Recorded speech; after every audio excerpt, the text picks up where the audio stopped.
Turner Yell makes the stop in the secondary for Denver. 1st and 10. The fake. Good block in there, and down it goes. Caught at the 30. This is the dynamic Hill. He's in for 6. Tyreek Hill. Touchdown.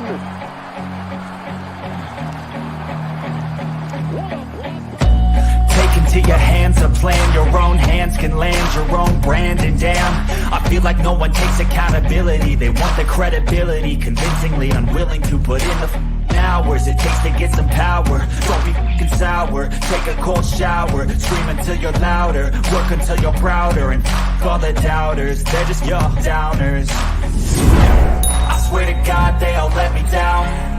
I always fought just to wear the crown. I'm off, it's these fucking clowns who were all taught they deserve it now. It's only worth it if you work for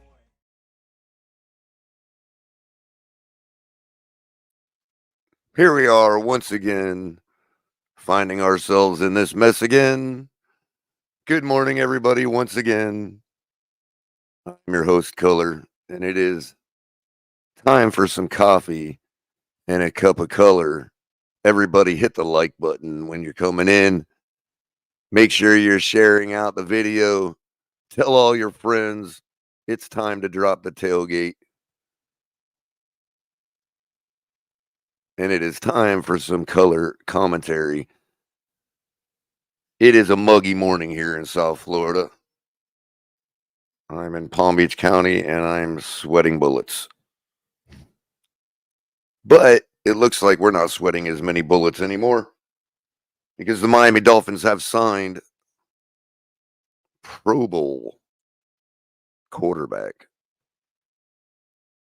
from the Baltimore Ravens practice squad from Broward County via Hallandale Beach.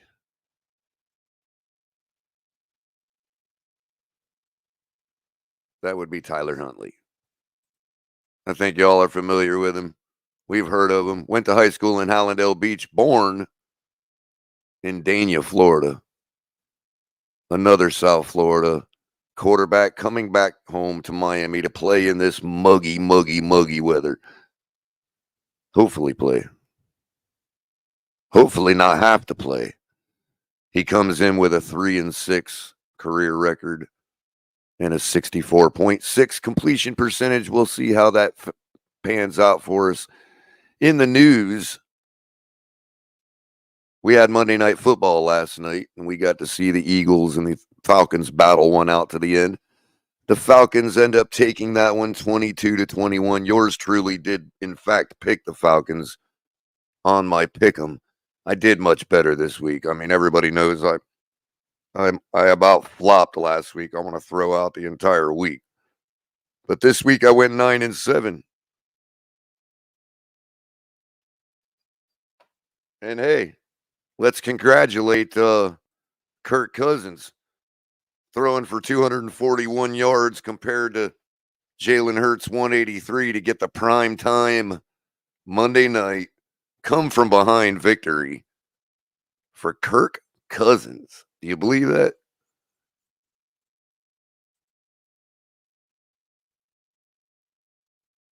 Saquon Barkley rushing for 3 yards less than our boy H-Han the other night with 95 yards.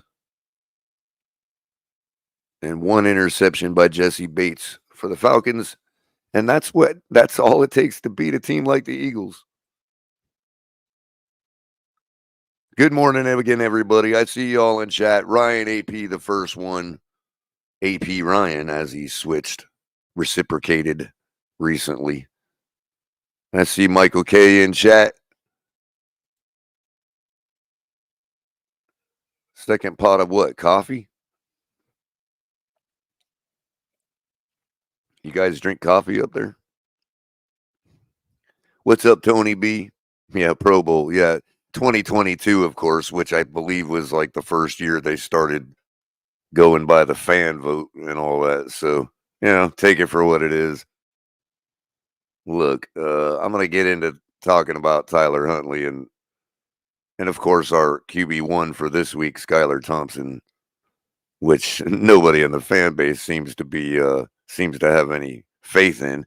Almost reminds me, this week has been so interesting because there's a lot of flashback going on. What's up, Adam Sadowski? How you doing? Jersey Dolphins, and of course Red, White, and Bills, who does do a Bills channel.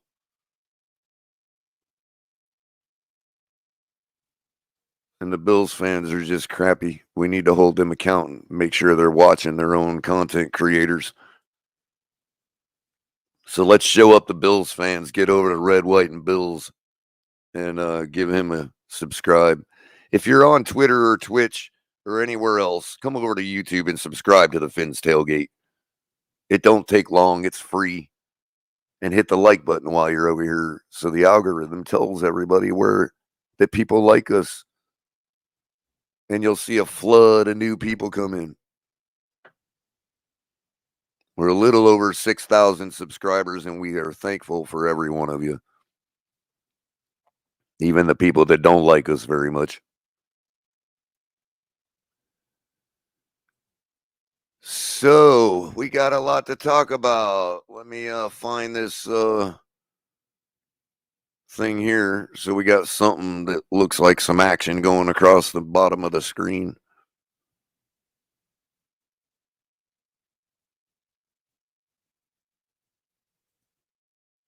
I want y'all to hit the like button. That's what our mission is this morning. We got a very, very specific mission of hitting the like button. Manolo Rivera, how you doing?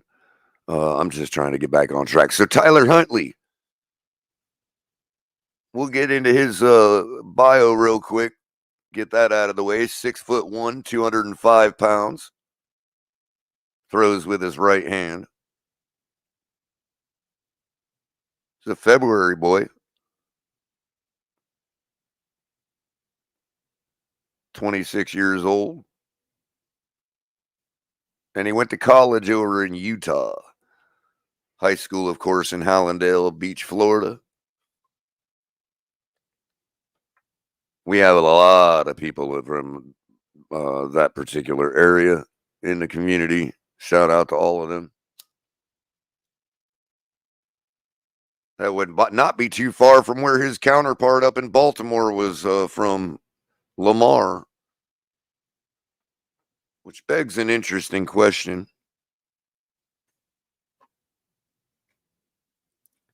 He's played 20 games.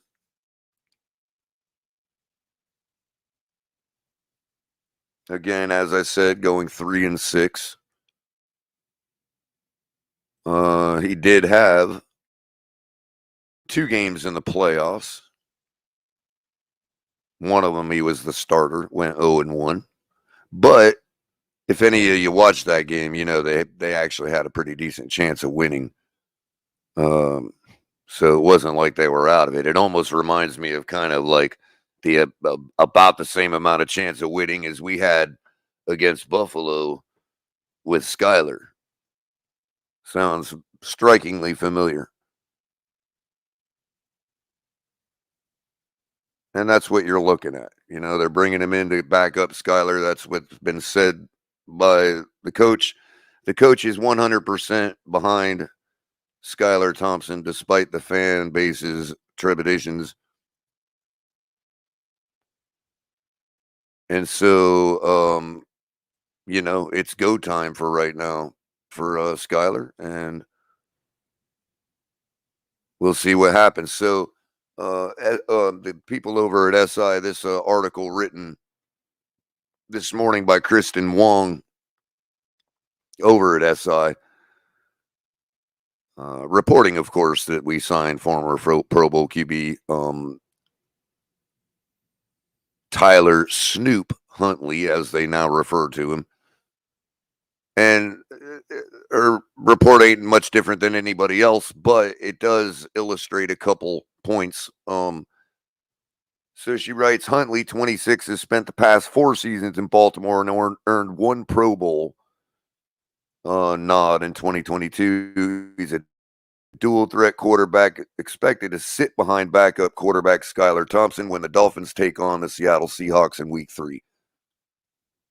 Though Huntley could quote, could be a factor in the coming weeks.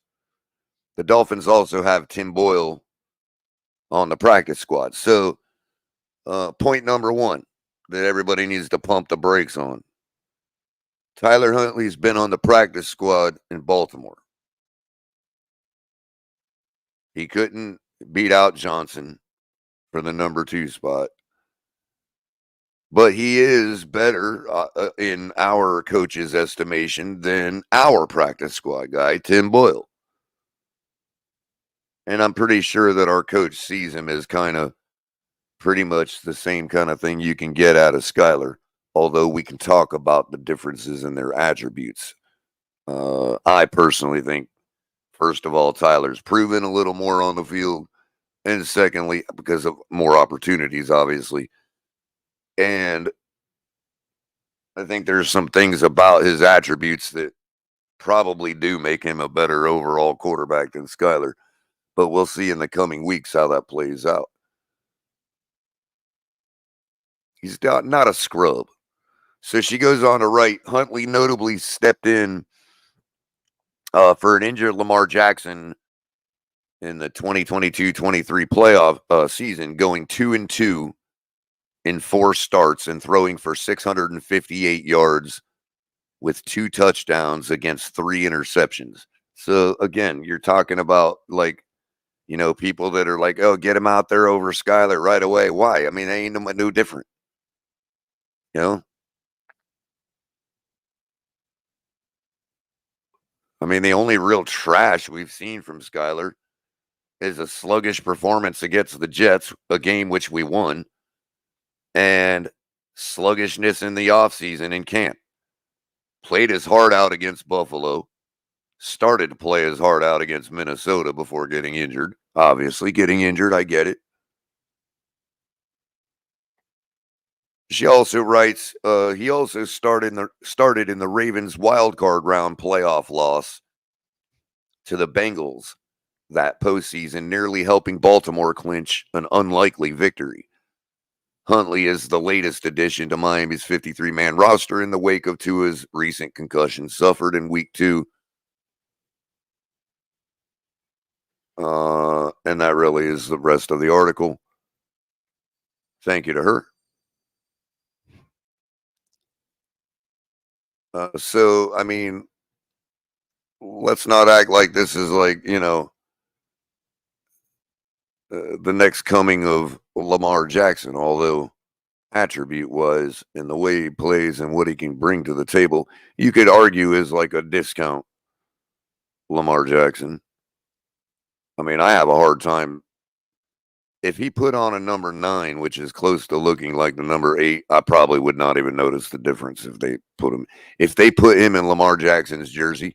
I couldn't tell. He could literally go out there incognito and dressed as Lamar, and nobody would even tell. Who knows if that hasn't happened? Maybe that's why Lamar has had some bad games. I don't know. I'm kidding, but you never know. He's Lamar's body double. They stuck him out there a few times and we didn't even know it.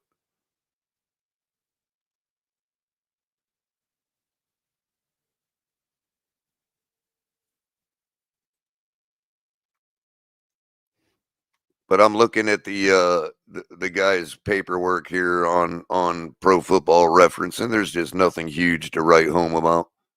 I mean,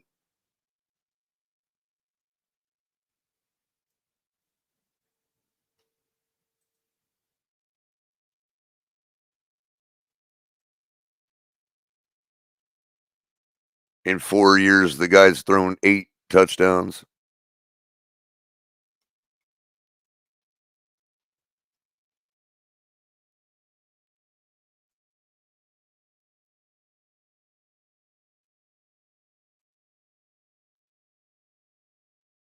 Good morning, Shake Money. How's it going? Good morning to y'all. Some more of y'all rolling into chat. 76 of you watching. Appreciate you. Everybody hit the like button. And level 2 noob is probably the biggest champion of putting Huntley right in. And I'm glad you're here, noob, because, I don't disagree with you. Like, it would definitely be like, okay, get out. I mean, you probably have just as good a shot.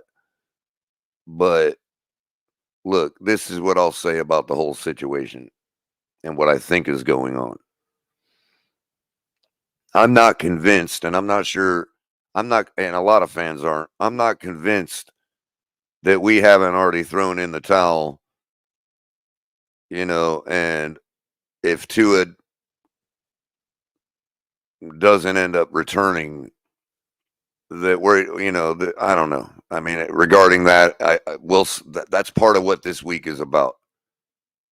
But if I were to appeal to the players and the coaches and everybody involved and all the fans that think we should just throw in the towel now to try to get a good draft position, I would just say that it could go a couple different ways. If you're the players, what you're playing for is you're hoping that if you can help carry either Skyler or Tyler, to enough wins to where there's something worth coming back to, as Lewis made this point. Like if we're, if we got, 5-6 losses by the time Tua comes back, then what's the point?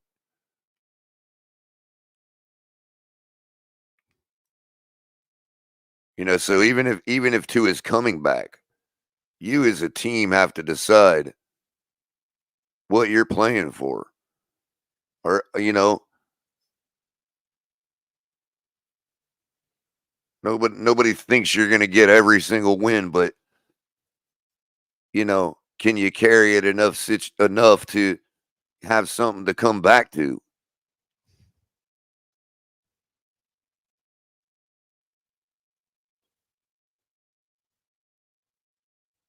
I mean, we know both these quarterbacks will try.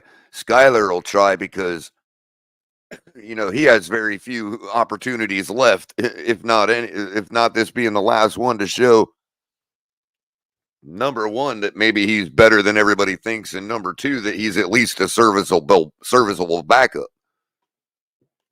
I happen to believe he is, given enough, working through bugs, but that's beside the point. It's not me he has to prove it to.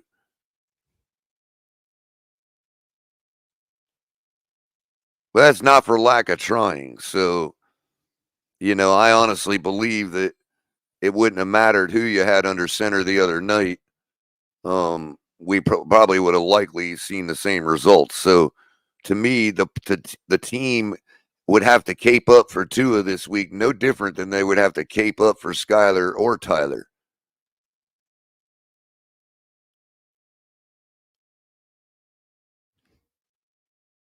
We got a lot of money rolling around on this team to see the types of performances we saw the other night, aside from Tua, including Tua.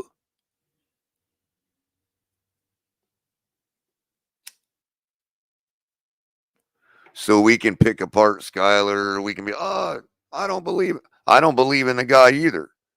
Simply because I don't believe in anybody, that any quarterback on our team is good enough to overcome a team that's not playing for them. That includes Tua.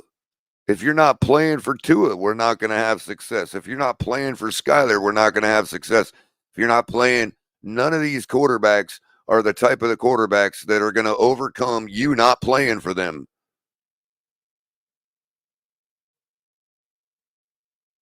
And you not doing your job.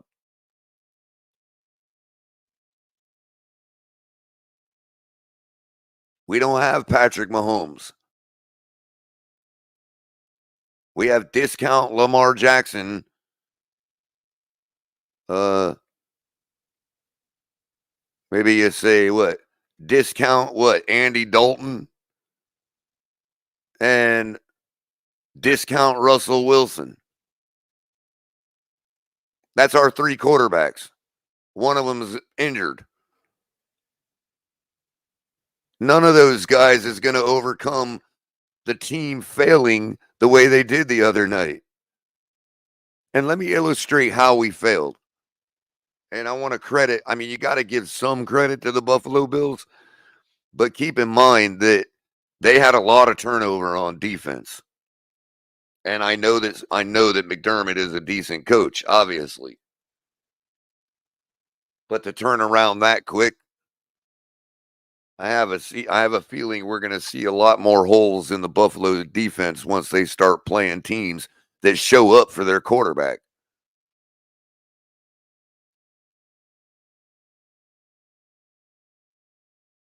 And that's speaking to my fellow fans as much as it is giving a warning to Michael K and Sean that you didn't beat a good team the other night. You beat a really good collection of players. You didn't beat a good team.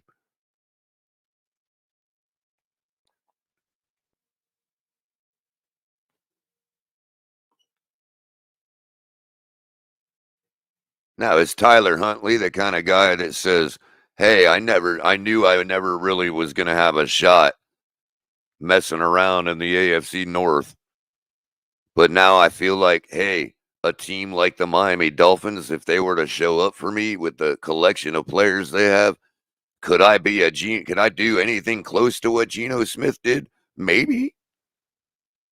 I'd like to see that play out. Let's say if Tua didn't return. I don't necessarily think we should go get another quarterback, but here's the thing. So this gets to how I think we're playing it out.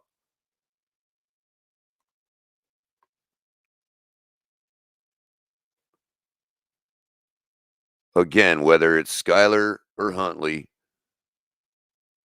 or the combination of both that gets us a couple dubs, and we still have something worth a real quarterback coming back to. Now, I think that's going to be Tua. I think that the way that they're framing the narrative coming out, I agree with Lewis in the respect that it's not going to last much longer simply because of the optics, and that is the difference. But as far as this season, like he said on Miss Finn's this morning so astutely, if they clear him to play medically, we don't need to be messing around and bullshitting around. We need to get him right back in the saddle. If he's going to decide not to retire and be everybody's hero, then he needs to do it. And we don't need to be holding him out 1 second longer.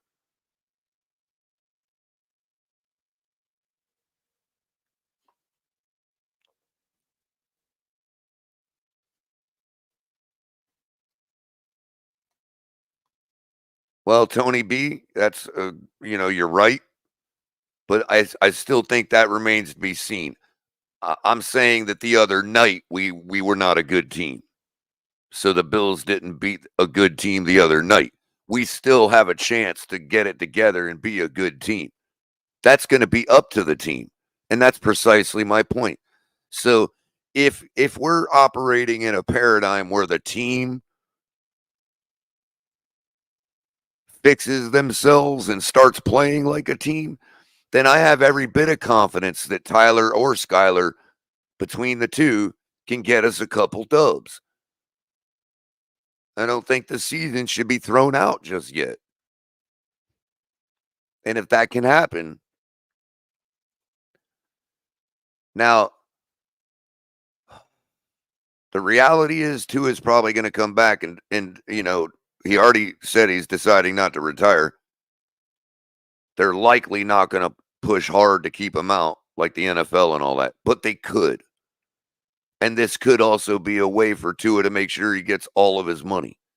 And he may not come back. He may not come back this season, just this season, because maybe McDaniel holds him out the rest of the year. Who knows?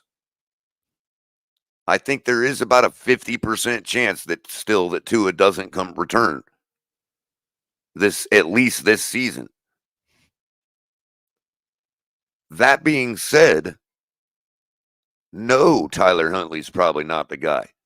No, Skyler's probably not the guy. So you're gonna at that point bring in a real guy if there's one left.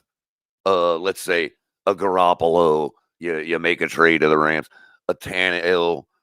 Name the names that we've gone through the last week. But there has to be something for that guy to come back to as well. Otherwise, you're just as well off putting Tua in for a stopgap. Either way, whether it's Tua or whether it's a veteran, you have to go all in. Otherwise, you run the risk of a 15th spot draft pick. And that's what I was saying to Lou earlier in the chat. We'll talk about terms, bro.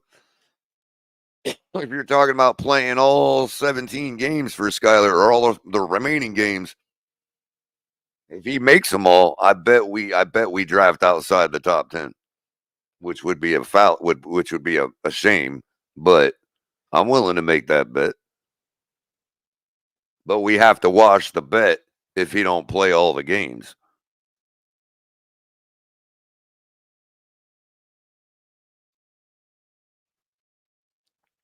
I don't think we'll be that bad.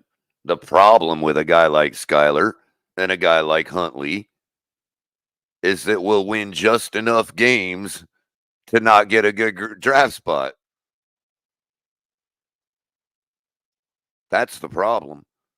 So again, if you're going to bring in a veteran, you're expecting to go deep enough to make your fans happy enough to make it worth your while. That I don't know what to do at quarterback with a high draft spot after that. But look, if we can hold it together enough and we can make a deep run with an old beat up veteran like, let's say, Tannehill or Garoppolo, then that means Mike McDaniel is worth his weight in salt.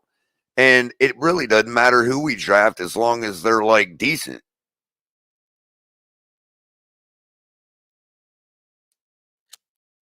I mean, heck, the Ravens got Lamar late in the first. So it's still possible to get a decent quarterback to build something new in the draft without necessarily drafting in the top 10. Plus, you could always amass draft picks and try to move up into the top 10. But the bottom line is the players have to decide that. First of all, the coaches have to decide it because Mike McDaniel could easily just call a bunch of vanilla shit and tank the season. But beyond that, they've made it clear, the coaching staff, that they intend to continue to try to compete. Whether that's a lie or not, okay, fine. We can argue whether that's a lie. I'm not an idiot. I'm not a fool. But we only have their word to go on. So, I'm also not irrational and just make up a bunch of ideas and put words into a bunch of people's mouth. No, McDaniel said he has confidence that we can compete. So I expect to compete.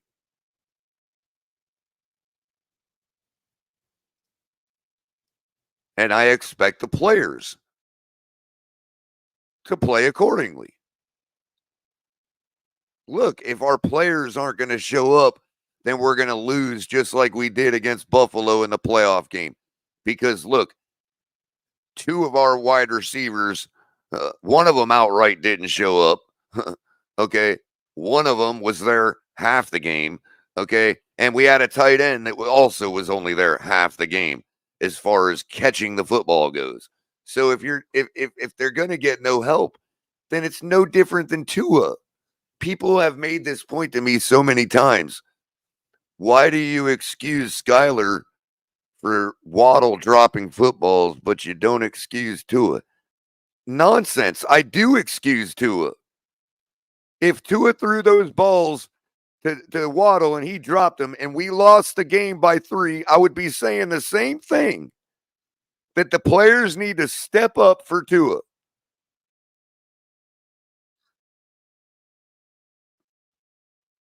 Because it ain't no different. You all saw that last week. Thursday night, you all saw that. If the players don't show up, it don't matter what Tua looks like.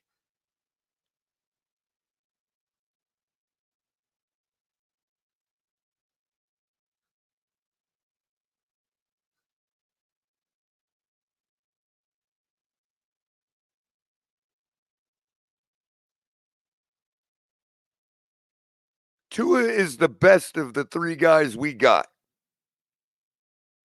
Let me make that very clear. But that doesn't mean that any of the three guys we got can overcome our team not showing up.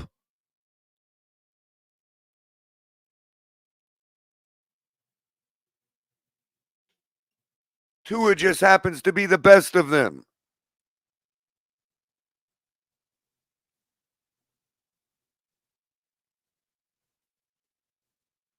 Shout out to Diggs over on Twitch. Head over to YouTube if you want to give us a subscribe, man. There's more people over here talking, but we certainly could use more people over on Twitch keeping holding down the fort. Appreciate you. Oh, that's a whole nother discussion, Cap for Life.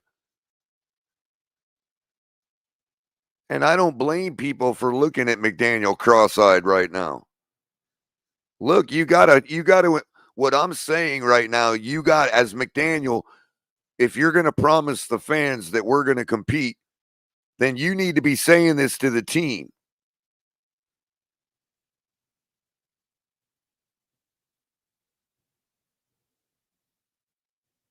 And you're right, Manolo. It could be that too. But at the same time, that's still incumbent upon the team to be able to do something different, to be able to do something more for Mike McDaniel to call. Mike McDaniel may be limited because of the team.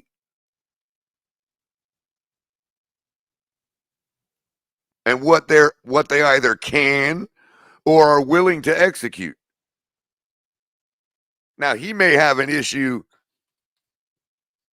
where he only has a certain number of things he's designed where he doesn't have anything else in his arsenal. That could be true.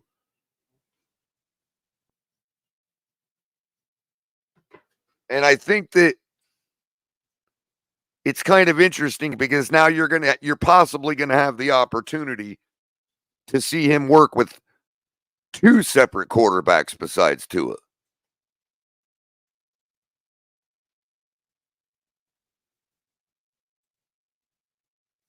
So we already saw him work with Skyler in a really critical situation where I would argue some of the team didn't show up for him, and we still battled to a 3-point loss in Buffalo in the winter in a playoff game. And I just don't understand why people are diminishing that. So I find myself in the same universe that I was in before that Buffalo game. Nobody thinks we're going to win. Hell, I don't even really think we're going to win. I just happen to have a real hope that we can and a real belief that we can.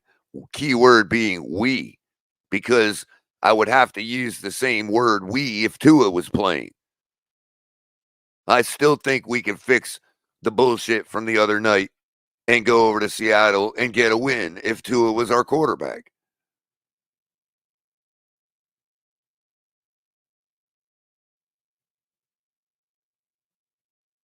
Do I think we are? Probably not.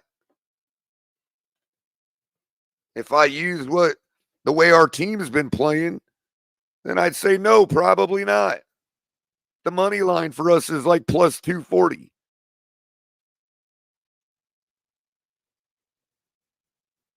The spread is like plus 6.5.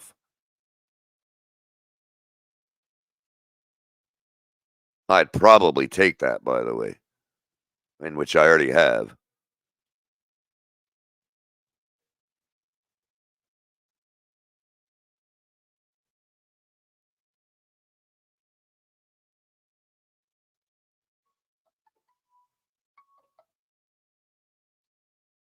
But it's up to the players if we're going to compete or not. We had guys. There was a guy in Dolphins community used to run a YouTube channel. You all love him. You all know him. Very good. Very actually respect. I like his takes. I don't think the guy. Look, none of us are 100% right. But some of us, when we're wrong, could be really, really, really badly wrong. And this guy predicted that we would lose to Buffalo 42-7. I remember it like it was yesterday. Same situation. Who gives us the better opportunity to win? Teddy Bridgewater or Skylar Thompson? Who gives us the better opportunity to win? Skylar Thompson or Tyler Huntley? Virtually the same situation.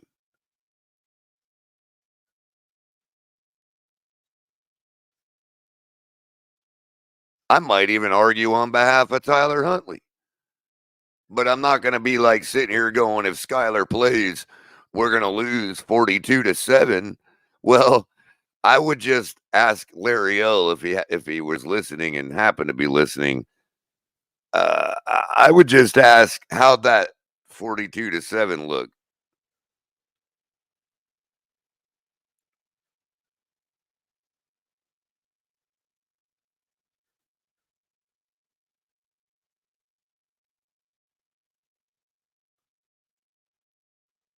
Michael K., you were one of them.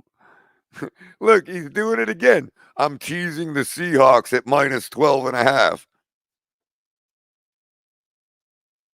You were less bold to get with your own team. I think it was 10 that week. You took Buffalo at minus 10, if I'm not mistaken, that week. You weren't even willing to go minus 12 on your own team with Skylar playing.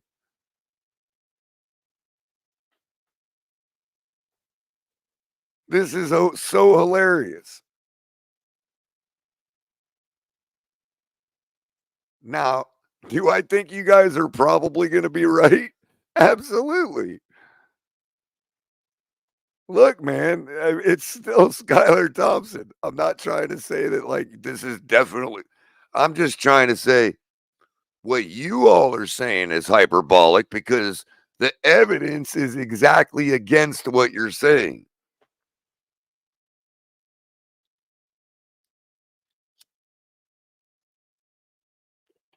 It's not that I'm saying you're going to be wrong. I'm simply saying that evidence doesn't support the trashing. It don't even support the trolling, if that's all it is. But I stopped letting it bother me a long time ago. Y'all are the ones exposing yourselves for trashing QB1 this week, not me. But anyway, if we're competing, then we're competing, and the players need to show up, and that's all there is to it. And if they show up, then we will compete. I likely think that we're probably going to get a close loss, much like we did against the Bills. And that may be enough for McDaniel to say, you know what? What's the worst that could happen? Tyler Huntley could at least maybe give us some inspirational stuff with his wheels, and maybe an extra touchdown here or there that could get us a win. So I wouldn't be adverse to any kind of change even this week. I mean, like I said, if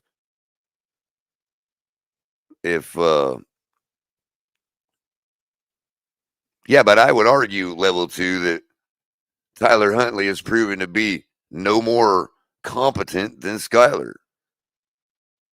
That's my point. He could be, likely is. But Skylar's already proven to be competent, unless you don't consider a 3-point loss to Buffalo in a playoff game competent. When our number one quarterback literally did the same thing 2 weeks before that in the same situation, lost by 3, and didn't even lead the team to over 30 points.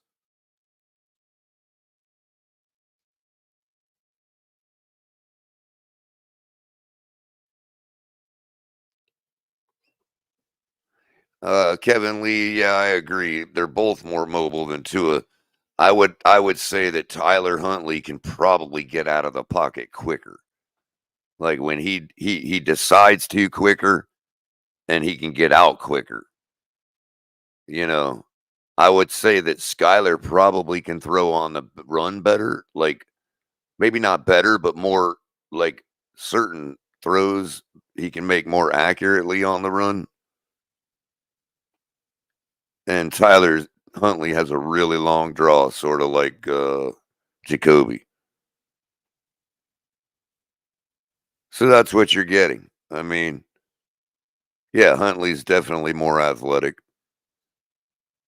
Again, he's going to get you probably more opportunity for good things to happen, but that could also give you more opportunity for bad things to happen, like fumbles and stupid interceptions and stuff like that. So, be careful what you wish for.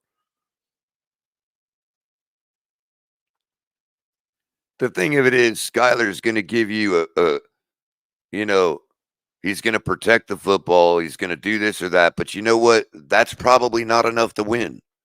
Like you got to play outside yourself. You got to take risks.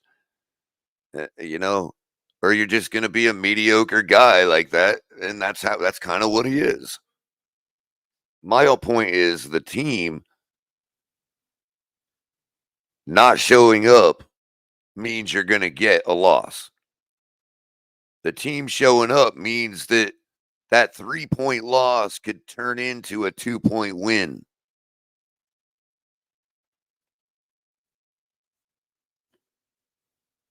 That's all I'm trying to say.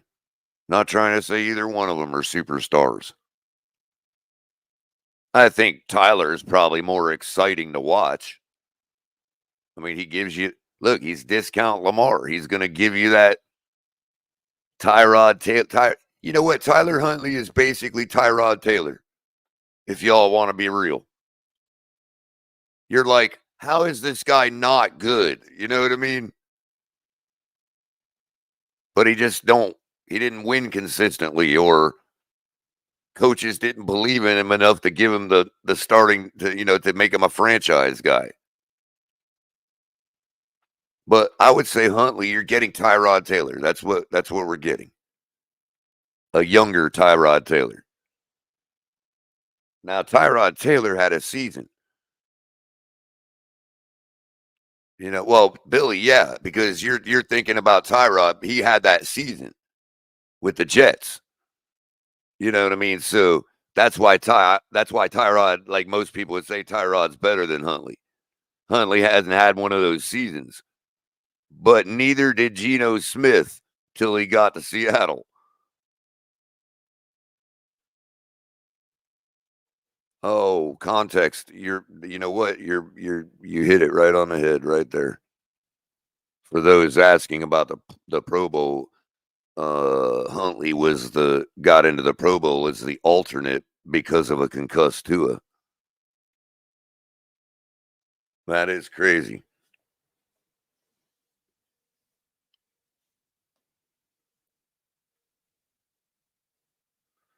I agree, Billy, until Tyler proves otherwise. I'm just saying, like, my eye test is saying this guy's basically like Tyrod Taylor. He could give you a season. That's why I don't know if if Skyler goes down or doesn't look good enough, or they decide to make a change to Tyler and he balls out and gets us win after win after win. Next thing you know, we're in the playoffs. There's a healthy Tua sitting on the bench because you don't want to get off of this guy. That very well could happen too. I mean, that begs the question. Tua is ready to come back. Tyler Huntley's been absolutely destroying defenses. Do you put Tua back in? And I'm talking about like the astronomical happens. Like the thing that shouldn't happen happens. Tyler Huntley absolutely just dog walks everybody that we play. Do you put Tua back in?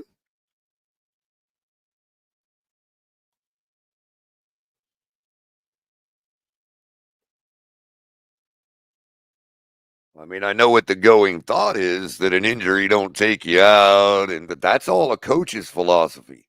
That was a Don Shula philosophy. That doesn't necessarily mean it's every coach's philosophy. And I mean, in CB83, I mean hot. Like, I don't just mean, because Ryan Fitzpatrick got hot too, but you wouldn't have left him in. You know what I mean? I mean really hot.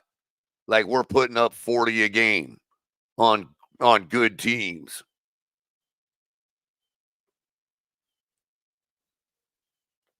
Which just about everybody on our schedule is, in case you didn't watch football last week. I think last week's football slate proved what I've been trying to tell you all, that our schedule is tough, no matter what the percentage is. Everybody on our schedule wants to win. And so far, they've all been showing up, win or lose.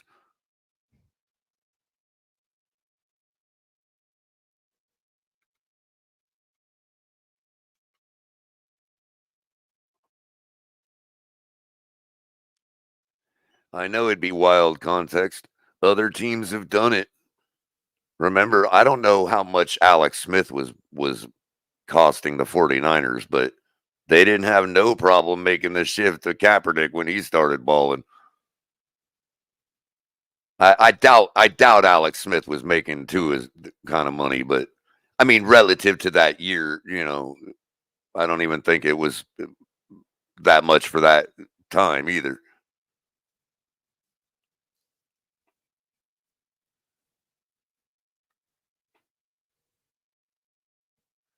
Yeah, Timothy Washington, good example with Cooper Rush, but I don't think Cooper Rush, I'm not talking even that. I mean, way hotter than that. It would have to be way hotter than even Cooper Rush with the Cowboys. Otherwise, we would have just got Cooper Rush. You know what I mean?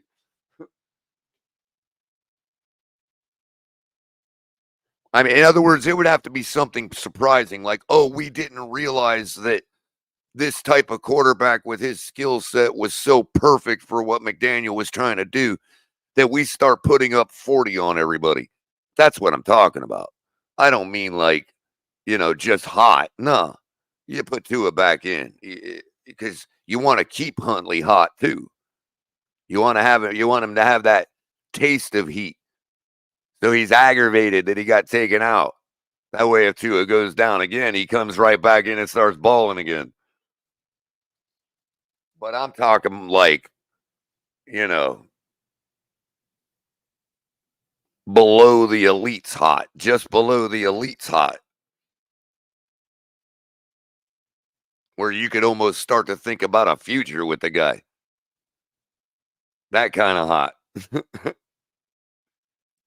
a good question, though. It's a good question. I know what all the haters would do. The haters wouldn't put Tua back in regardless at this point.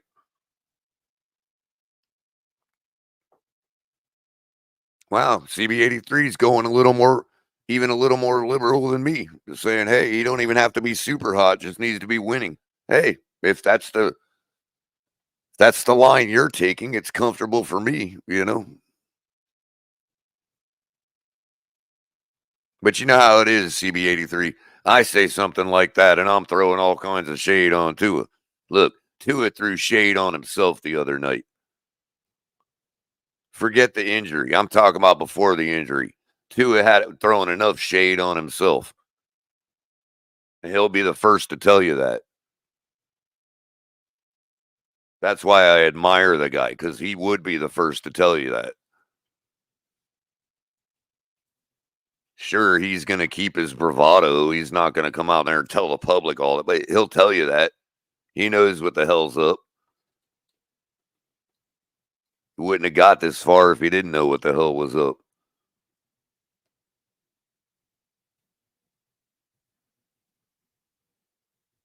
It's kind of like when you see a really bad politician and you're like, the tendency is to call him stupid or dumb. It's like, no. You're not dumb if you got that far. You might be an asshole, you might be wrong, you might be whatever, but you're not dumb. Vamos, I was just saying it. Current one, well, sort of current, is Tyrod Taylor. He reminds me a lot of Tyrod Taylor. He's got a really long draw on his throw, so you could say he almost seems a little like Randall, but Randall's too much of a great to compare any of these guys to. I wouldn't even compare Lamar Jackson to Randall Cunningham. Randall Cunningham could put the ball on a dime.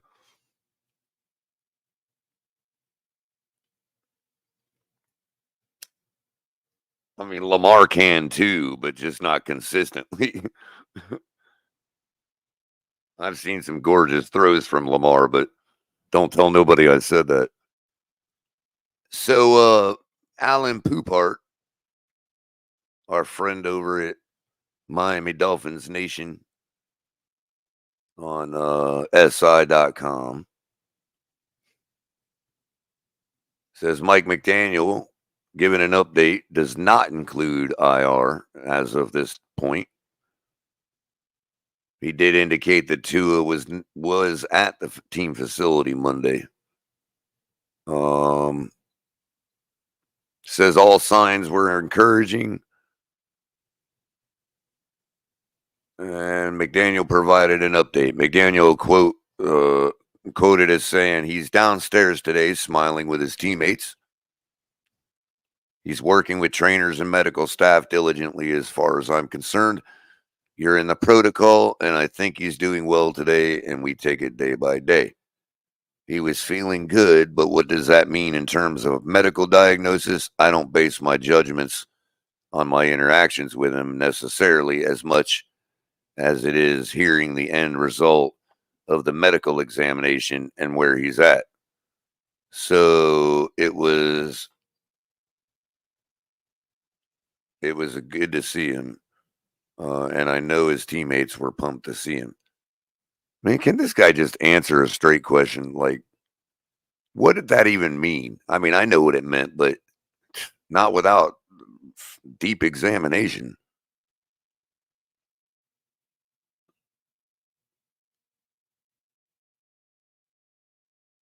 He did say, I'll let Tua be the champion of his own career.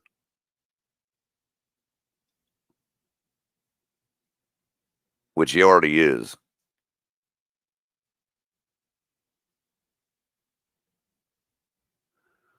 So Allen goes on to write, the possibility certainly exists that Tua will end up on IR, even though that didn't happen after his nasty concussion in the 2022 Thursday night game against the Bengals. But again, Mike McDaniel said that determination hasn't been made yet. Not enough information quite yet, McDaniel said. That's going to be driven by medical experts, and then when we get the appropriate information and discuss with Tua, then Chris and I can discuss that. We'll see in the next coming days. So again, look, I'm still about 50-50 that he's even going to return this season, to be honest with you. They are still talking out of both sides of their mouth, if you ask me. You know. And you don't have to just ask me. You can ask Mr. Polk, Crazy Dolphin. How you doing this morning, Mr. Polk? How's it going, Culler? How you doing this morning? Pretty good, man. Pretty good.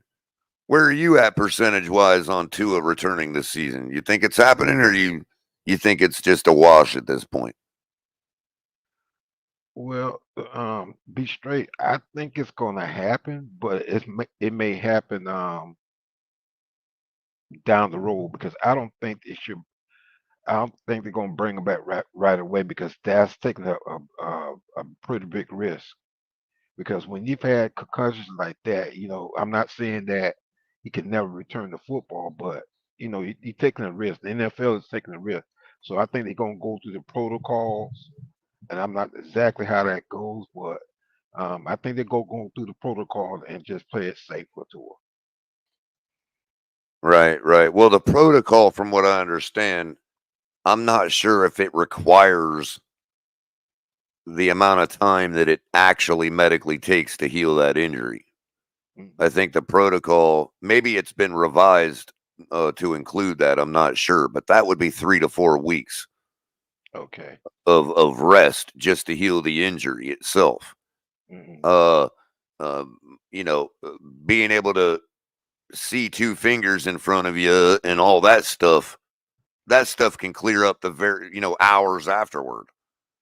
So the Right. protocol Exactly. traditionally has been, you know, they go through a couple days of making sure that your cognitive abilities are there and all that, and then they approve you. You get out of the protocol. But I'm not sure if the protocol requires that 3 to 4 week rest that it actually medically takes to heal the injury. Hmm. So either case, what do you think about the question of hot hand? How hot does Tyler's hand have to be, or Skyler for that matter, if we get lucky?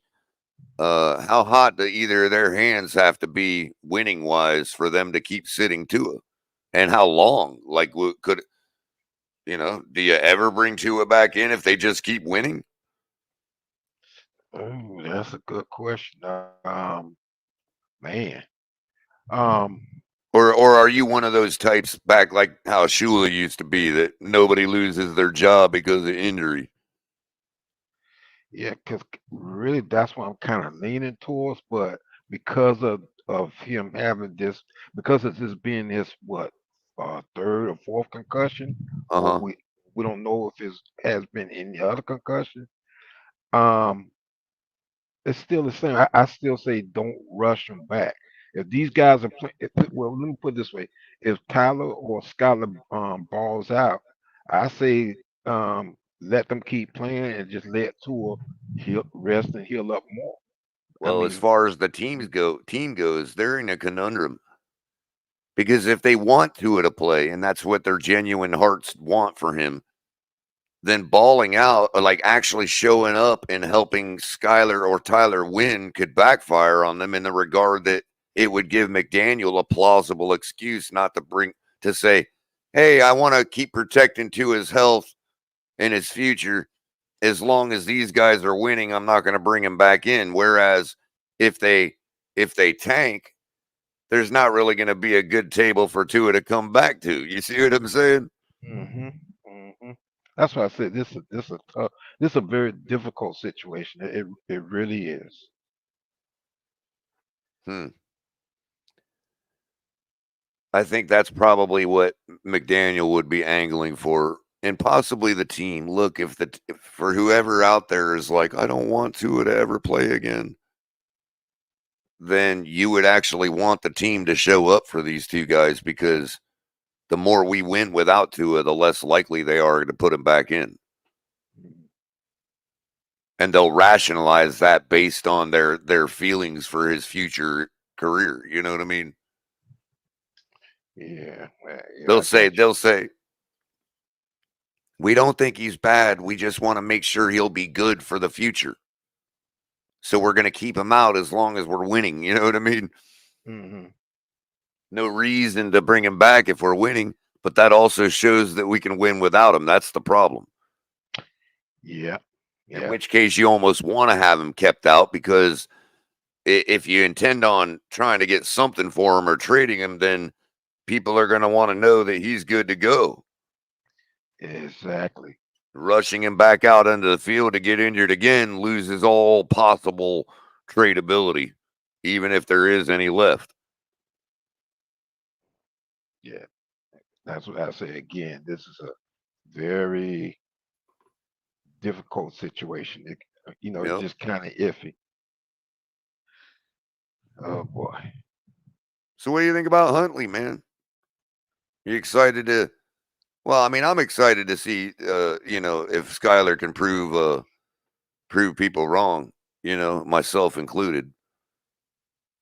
Yeah.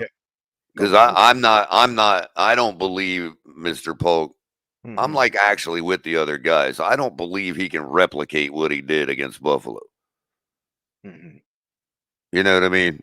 I'm not Right. convinced he can replicate that. So that's what I'm excited to see. If we're gonna if we're gonna resign ourselves to lose, at least I'm gonna root for something. You know what I mean? Right. Well, if I'm not mistaken, McDaniels did handpick Skyler, and they're probably more than likely they're going to go ahead and let him start and see Mm-hmm. what happens. Mm-hmm. But and then to have Tyler backing them up is a good to me is a good insurance because if things don't work out, then we can uh divert our attention towards Tyler. Because with Skyler, I'm gonna tell you the truth. Even though he has some decent games, he still hasn't shown that growth. And I'm not putting Right, him right. He hasn't down, shown nothing but that makes you confident that he can replicate that on a consistent right, basis. You know what I mean? right. And you And go back and I look, see that's where I understand where people are coming from. Like right. telling me to just like Reed Sinet or any of these other guys that flashed for a minute. You know what I mean? Mhm. Right, right. And then if you go back and look at the film on Tyler, he has some good highlights and what have you. Yeah, his stuff seems more like something you could build around. And if he was treated as the number one, maybe he would grab the bull by the horns, for lack of a better you know, Exactly. old phrase. You know what I mean? Like, Right. And wait, hold on one second. I got to answer a phone call. Let me sure go on. thing, man, sure thing. Look, our best case scenario, if you think about it, if Skyler's gonna fail, like if he's gonna be, if he is just then you almost want that to happen right away against Seattle. You can throw Tyler in there. He's gonna be on improv alone, and maybe we'll eke out a win because of that.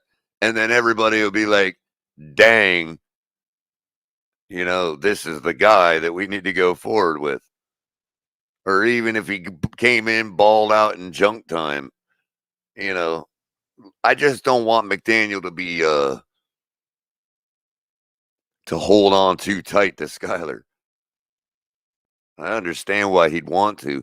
And on the same token, I wouldn't necessarily throw Skyler out with the bathwater if he struggled the first game either. Because you could easily find yourself in a situation where you pull the trigger too early on Tyler Huntley, and all of a sudden he's looking worse than Skyler did. Mhm. Then what do? You don't put Skyler back in. You know what I mean? Right. But The ideal situation is that if you didn't hear me through your phone call, Mr. Polk, the ideal situation is if Skyler were to just flop right in the first couple quarters and we throw Huntley in and he shows us, without even knowing the scheme and all that, his improv alone could will us to a win this week. And that's something you really want to see play out, because then you could be like, well, you make the move right away, right. and get them in the number ones in the practice, right off next week. You know what I mean? So that's ideally how you'd want it to happen. You don't want Skyler failing at all, but if he does, that's how you want it to happen. Well, to me, the best thing to do is for Coach McDaniels to come up with schemes and plays for each quarterback, and Yeah, then or he'll come up with something for Huntley. I mean, you don't right. want to go in with your pants totally down. You know what I mean? Mhm, mhm. Because looking at Huntley, um, just the highlights, and I'm not saying this is factual. He actually looks he actually looked better than Skyler to me. And I hate to say that, but he does look that way to me. Well, And the he's thing been of it is, Mr. mm, Polk, is you got, and I'm not trying to, I run the risk of people accusing me of making a comparison here, and I'm not trying to do that. I'm just simply saying that when you mhm, have a quarterback that can get out of the pocket and buy you time, like mm, Huntley can do, Skyler can buy you time, but I don't think he can get out of the pocket as quick as Huntley. So when Huntley, you got right. a guy that can get out of the pocket like Huntley, and run around making people miss until he finds somebody to throw to, you better believe that we should be practicing comeback drills from here on out. And the fact of it is, a lot of the success that you saw with Patrick Mahomes and Tyreek was because he would just run around by himself just enough time for Tyreek to find us a spot in the zone. Mhm. So it's a matter of just, at that point, just rearing back and throwing to a piece of open grass, knowing that Tyreek Hill will get there. Right. And I Yeah. think that, hey, if Huntley can figure that out, hmm you know, we can, Yeah. we could probably have some success with him. Is he going to Yeah. be Patrick Mahomes? No. Mm-mm. But neither was Patrick Mahomes before Tyreek Hill. Right. And Now, then also, granted, he proved he can do it without him, mhm. but would he have ever gotten his start? Would he have ever gotten out of the gate? You know what I mean? Mhm. And figured it out? Exactly. It makes it easy to figure out when you got a guy that can sit down in the zone like that. That's what Tom Brady had with Wes Welker. Yeah. Yeah. Yeah. And it's crazy. We got him as our wide receiver coach.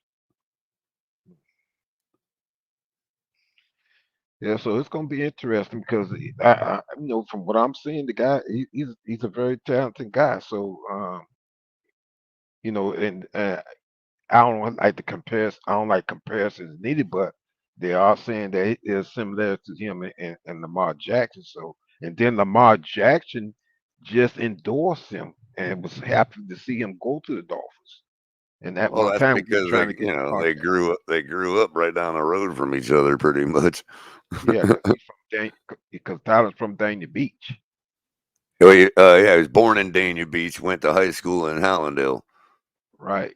And then He went to actually college went at to. Utah. Oh yeah. He but real quick, while I got you up here, Mr. Polk, I Mhm. want first of all, we've just gone over the hour mark. Everybody, hit the like button. I could probably go for another hour. I got a couple more stories to talk about, and Mhm. I already did our post game panel Friday morning. I would normally do that on Mondays, so I went ahead and rested my voice yesterday a little longer. Mhm. But I need to be careful because we got an away game this week, which means I'll be home and I'll be able to help Capitan call a game, which means I need to really Kind of keep my voice rest at up. bay. You know what I mean? Yeah. Yeah. Yeah. Rest your But voice. that being said, I want to get a little off topic for a second. Mhm. Um, uh, Not off football topic, just off the Miami Dolphins for just a second. Sort of on the, well, I shouldn't say off the Dolphins because it directly pertains to the feelings people have towards that are starting to boil right now towards Mike McDaniel and Chris Greer again. With Chris Greer, we know it comes and goes. It's week on, week off, with most people. He'll Yeah. make a good move that we're happy about and we'll want to build a statue. Then something will happen like that happened this week, and next thing you know, Chris Greer is the worst general manager we've ever had, right? So that being said, I do want to point out something because we're both Hurricane fans, right? Uh, at least I believe you're a Hurricane fan, if I'm not mistaken. Well, That correct? to say real quickly, tell you the You're truth, I you. support all the Florida schools. Oh yeah, I'm I know you support them all, Yeah. but if I'm not mistaken, you're from that area and you're kind Oh of yeah. Of lean course. towards the Canes. Yes. Yes, I do. Well, you're kind of like me also. I'd imagine that you like to make sure you see Hurricanes have success in the league, right? Yes.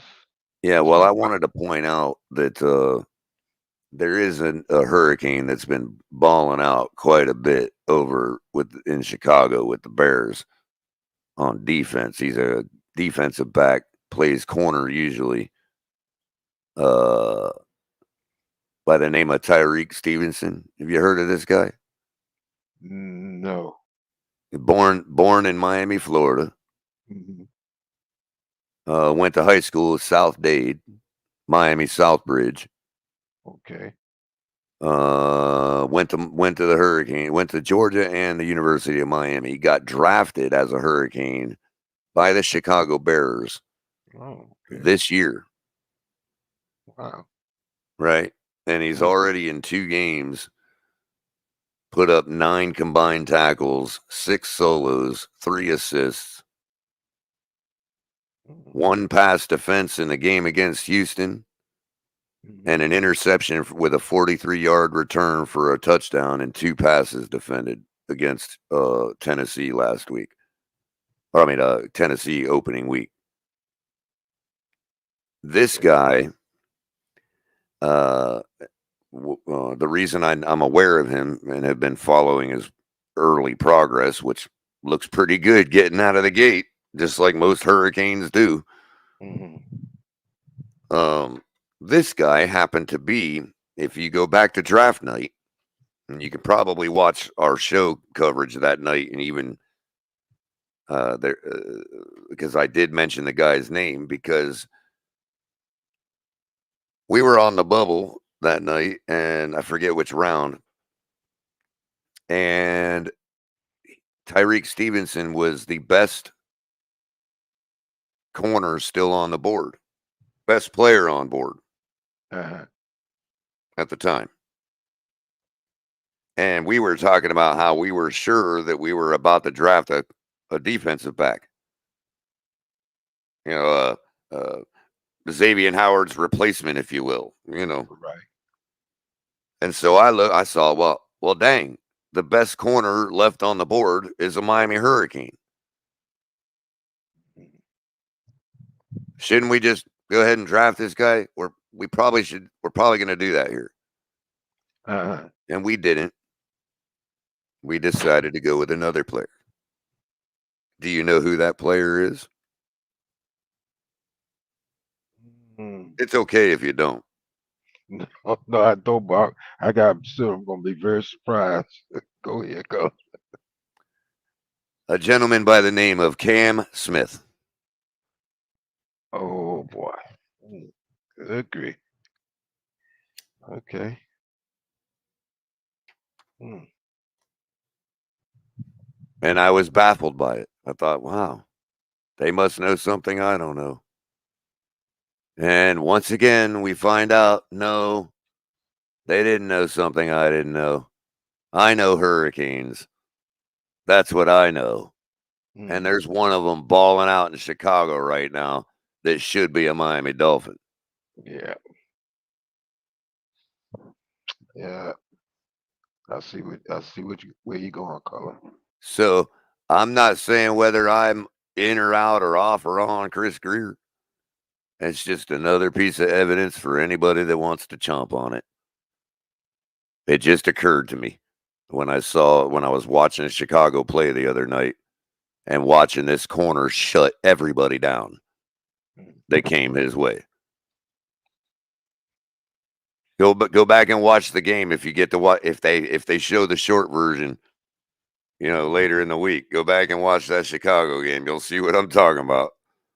I'm gonna definitely do that. Dude was shutting everybody down coming his way,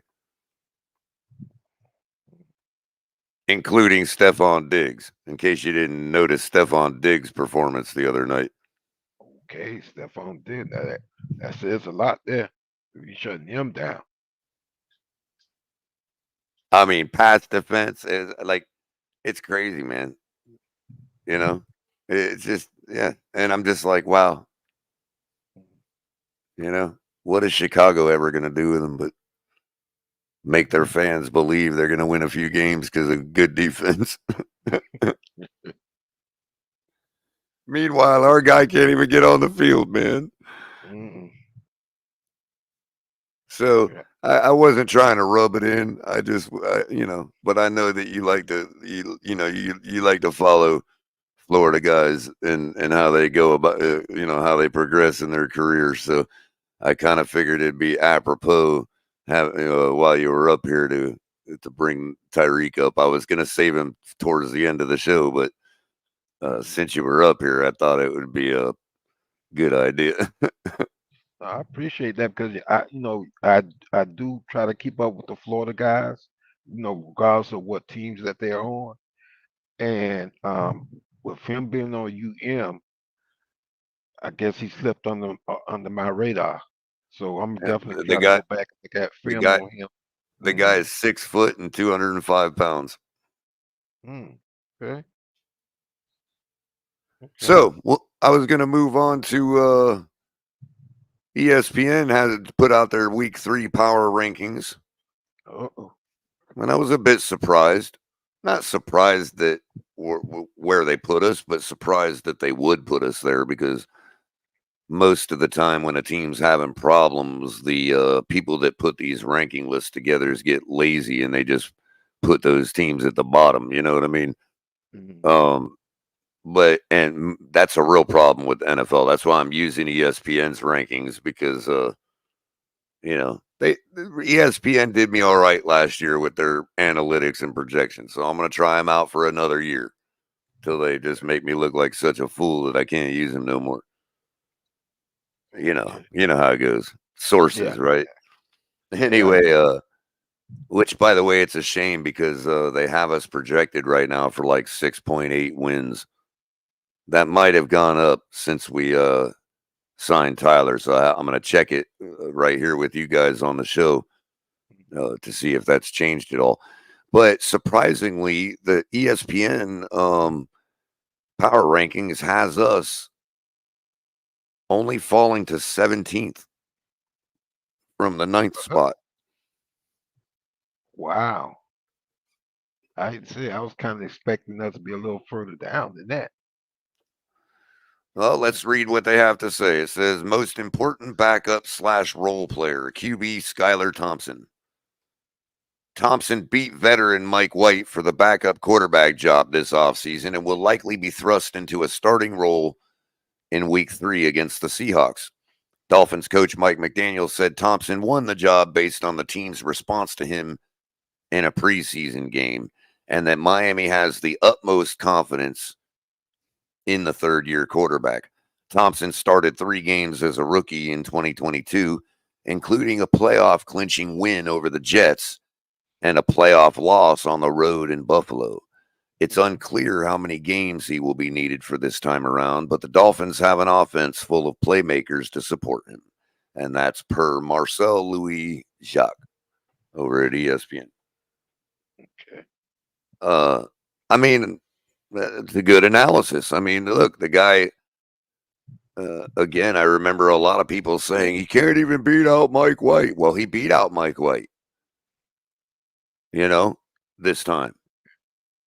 And the other thing was my concern about the players stepping up for him,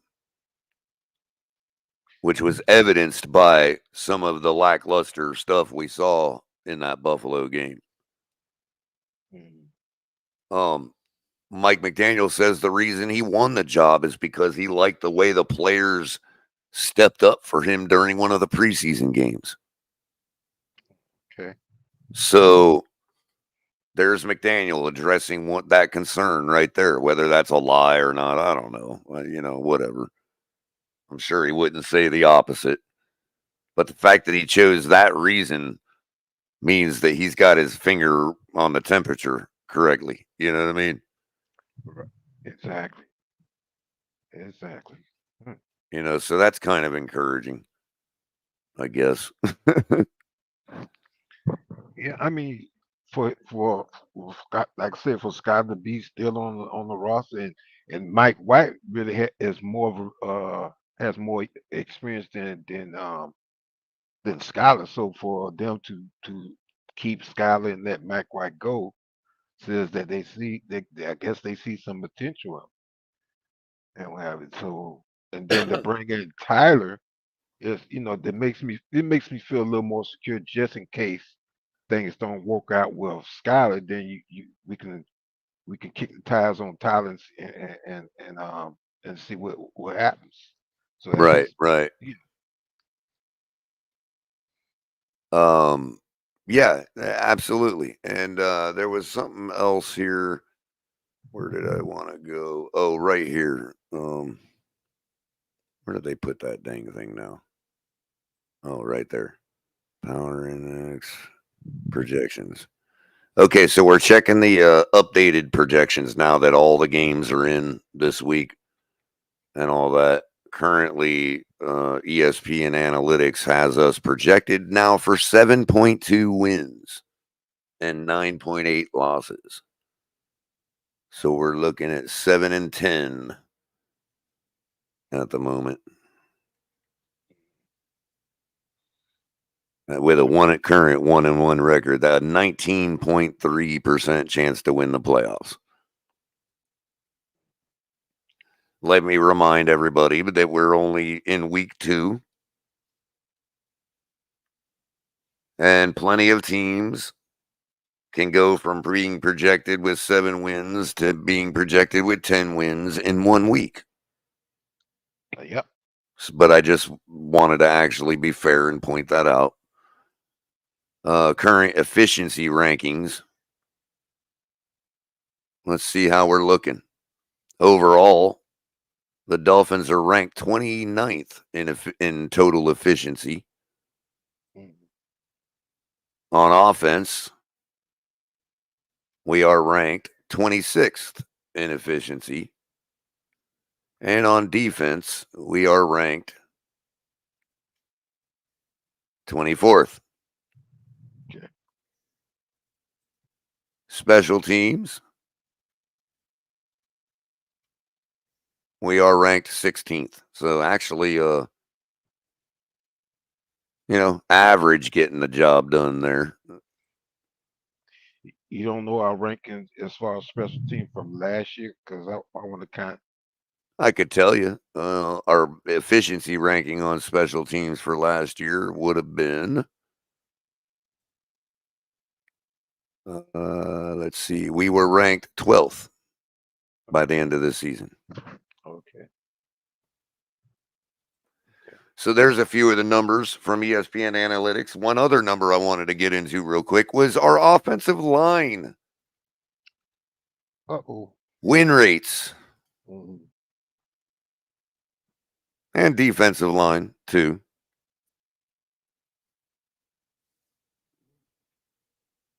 I want to point out that before going into the game against Buffalo, our offensive line run block win rate was 2nd in the league, according to ESPN. Our pass block win rate was 8th. I checked it last night before the show because I wanted to talk about this, and I wanted to find out just how good or bad we were. And I was surprised to find out that we were ranked 2nd and 8th in run block and pass block win rates, respectively. So that was surprising to find. That is. What wasn't surprising to find was how that has now changed since the game against Buffalo. And I want to remind everybody before I get started, because this is important, Buffalo's pass rush win rate for their defensive line, they are ranked 8th. Their run stop win rate for their defensive line, they are ranked 3rd.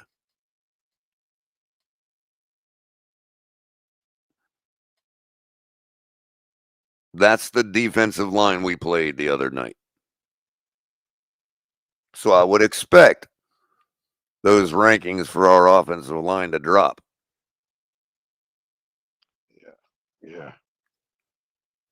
Currently on ESPN's win rate list, according to their analytics, the Dolphins have a pass block win rate of 58%. I'm sorry, 56%. And that's good for 20th in the league. So it could be worse. Yeah. Could be worse. The Patriots are ranked 32nd at 38%.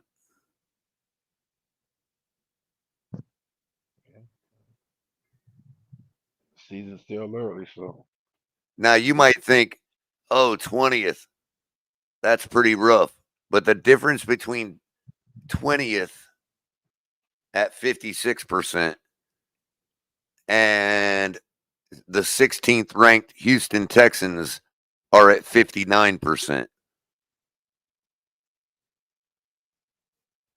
Okay, so the difference between 20th ranked and 16th ranked is 2%, is 3%.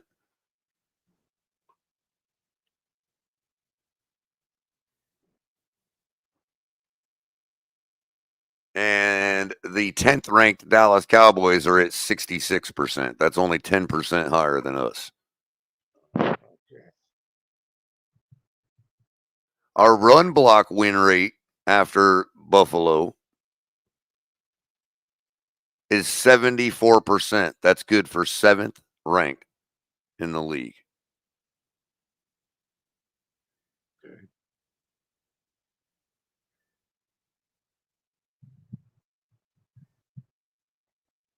Second ranked is the New Orleans Saints with 77%. So we're only trailing the top ranked New Orleans Saints by 3% in run block win rate.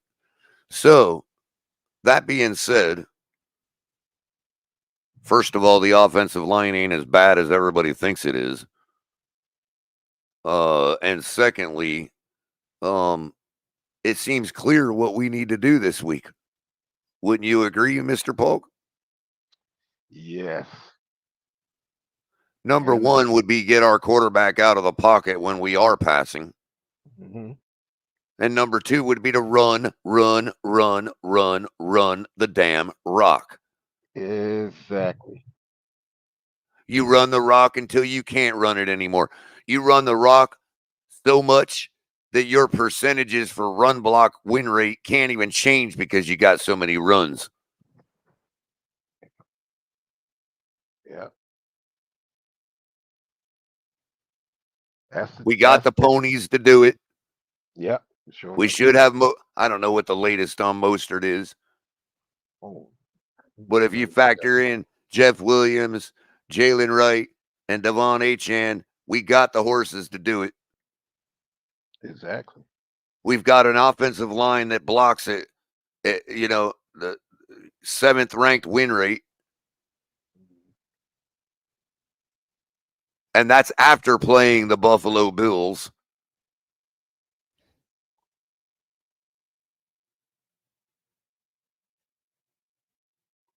Run that ball. We're not as bad off as people think. It really is about the team showing up. And that goes for every quarterback on our roster, including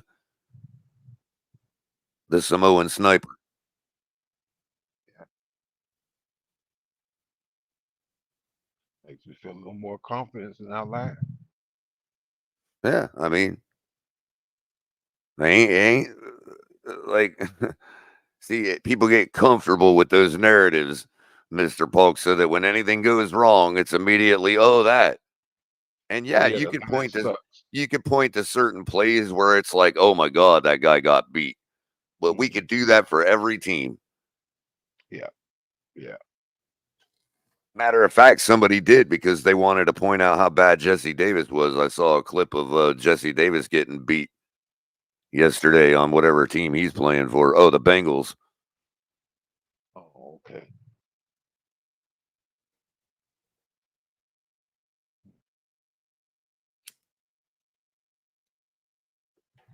Now they know we're going to be coming with the run. They have to be figuring that out. So we got to man up and show them we can do it, even though they know it's coming, first of all. And second of all, on the times we do take the opportunity to pass, we have to make every bit of the opportunity when we turn up to throw the ball. We have to bring that pass win rate down. Or I should say up. Our ranking down.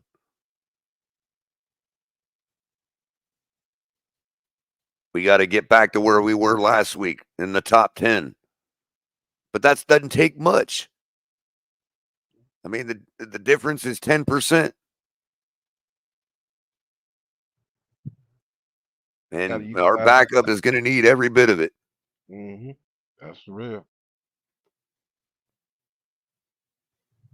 So that's how that's going to work. I've always told y'all, I'm going to tell you how we can win. Whether we do that or not, you could be like, Culler, you're a fool. There ain't no way we're doing all that.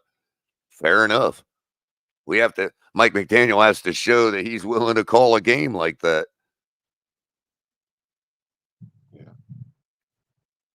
Yeah. You know, so it's fair for people to be laying the heat on him too.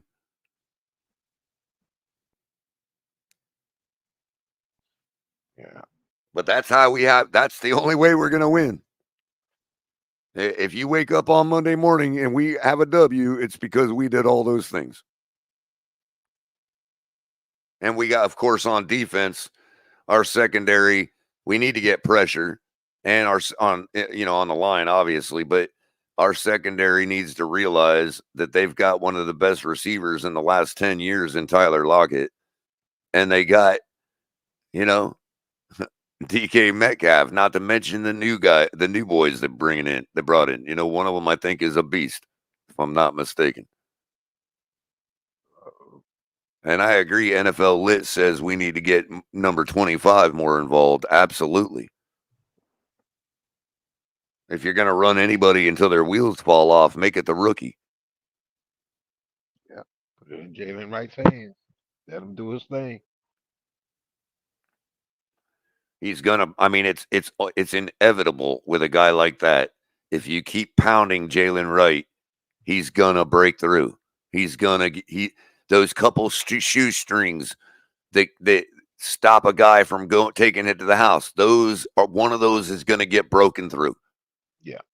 Yeah. One of those he's gonna keep his balance on, and then boom, you know what I mean? Gone.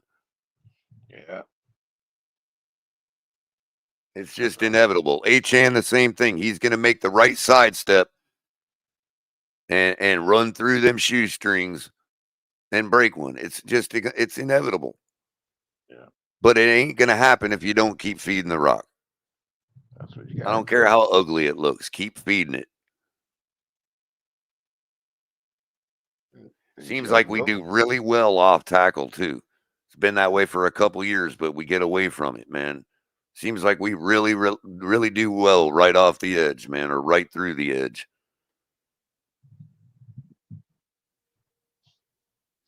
Do a bunch of counter trap, off tackle stuff, whatever you got to do. Jet sweeps, end arounds, get the ball in your speedster's hands with field in front of them. That's the key to winning this game.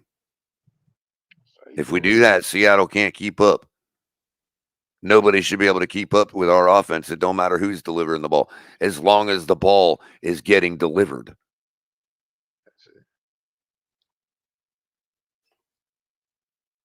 So we need to get that pass block win rate back up.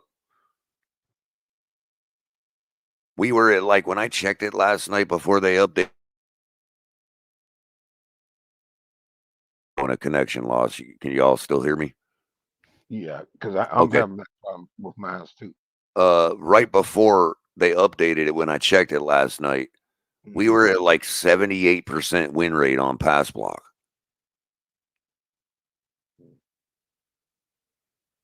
And I think a lot of that might have to do with Armstead going out last week, that everything just falls apart when he goes off the field. For some reason. I know he's good, but he must be bringing something to the table that the other guys respect, that they watch their P's and Q's when he's on the field. You know what I mean? That's called leadership. Yeah. Ironically,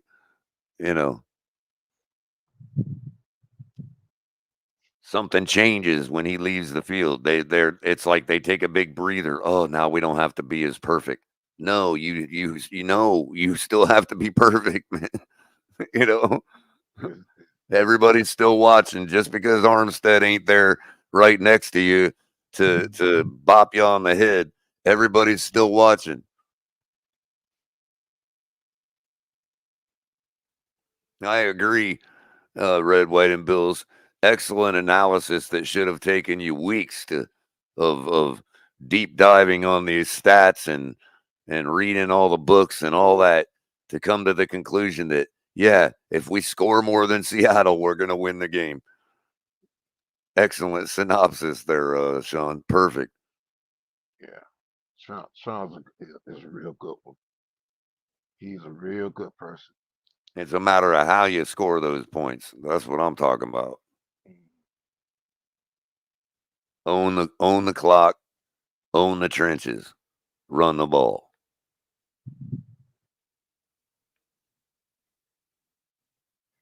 You do that, you win. It's not going to consistently win because you're going to run up against teams that can score much more than Seattle. And I'm not even saying Seattle can't score. They can certainly score. But we'll get to this last article by Joe Shad. He's up in my neck of the woods, writes for the Palm Beach Post. So this gives you an idea of what the insiders, of what the mouthpieces for the Miami Dolphins are telling the folk up here in Palm Beach County. Good morning, Crypto. How you doing? Good morning. Can you guys hear me? Good morning, Culler and Mr. I certainly can. I heard you last night on TD letting them know what Culler was saying, bro. Appreciate it. Oh, yeah, I did. I did mention it. Yeah. You see, Fred got up there too. Fred was like starstruck talking to TD last night. It was hilarious. Yeah, it was. It was wild. I figure I had to bring in a little bit of since everybody was down and out. I figure I will not put the final nail in their gloom by bringing out those numbers when it came to our ranking being ninth in the conference. I figured you'd like that. I figured I'm like, well, let me just go ahead and give her something to, be encouraged or discouraged about, our current ninth ranking in the playoffs. It has us listed as in the hunt. So, not all is lost. We're still in the hunt. We're in the hunt. And that's, it's interesting that you say that you use those words because today's show, Dolphins on the hunt in Broward. And it looks like we have bagged another Broward boy at quarterback. Yeah, they was in the hunt for another Broward quarterback. Yep. And of course, everybody needs to put their seats in their full upright position. Tray tables up. Turn off, put your cell phones in airplane mode because Skynet is about to take off and fly to Seattle. On his way for that 3,000 plus mile journey, the longest distance in the NFL between two cities. Yep. Miami, Seattle, the longest distance between any 2 points. Had the Chargers been a little bit further south, they will be competing. I'm not even sure if Palm Beach has a flight to Seattle, bro. I think we have to go down to Lauderdale or Miami for that. I'm not even sure we have a flight to Seattle. Yeah, they probably do have to do one layover either in Tampa or layover and in Orlando or something like a large international. And don't forget the layovers in the midsection of the country that you'd have to go through as well. Yeah. I'm sure there'd be a layover in Denver. Denver will be the likely one, yep, or Salt Lake. Yep, Salt Lake, yep. Yep. Those are the larger hubs, that goes in and out from the West Coast to East Coast. So what do you think, Crypto? Is my analysis of the keys to winning this game off at all? What do you think about our actual block win rates according to ESPN on running and passing? Well, that was the only part I was able to catch you on when it came to us being second behind the Saints. And our being eighth, I guess we had an 8 score, I guess, on the pass portion.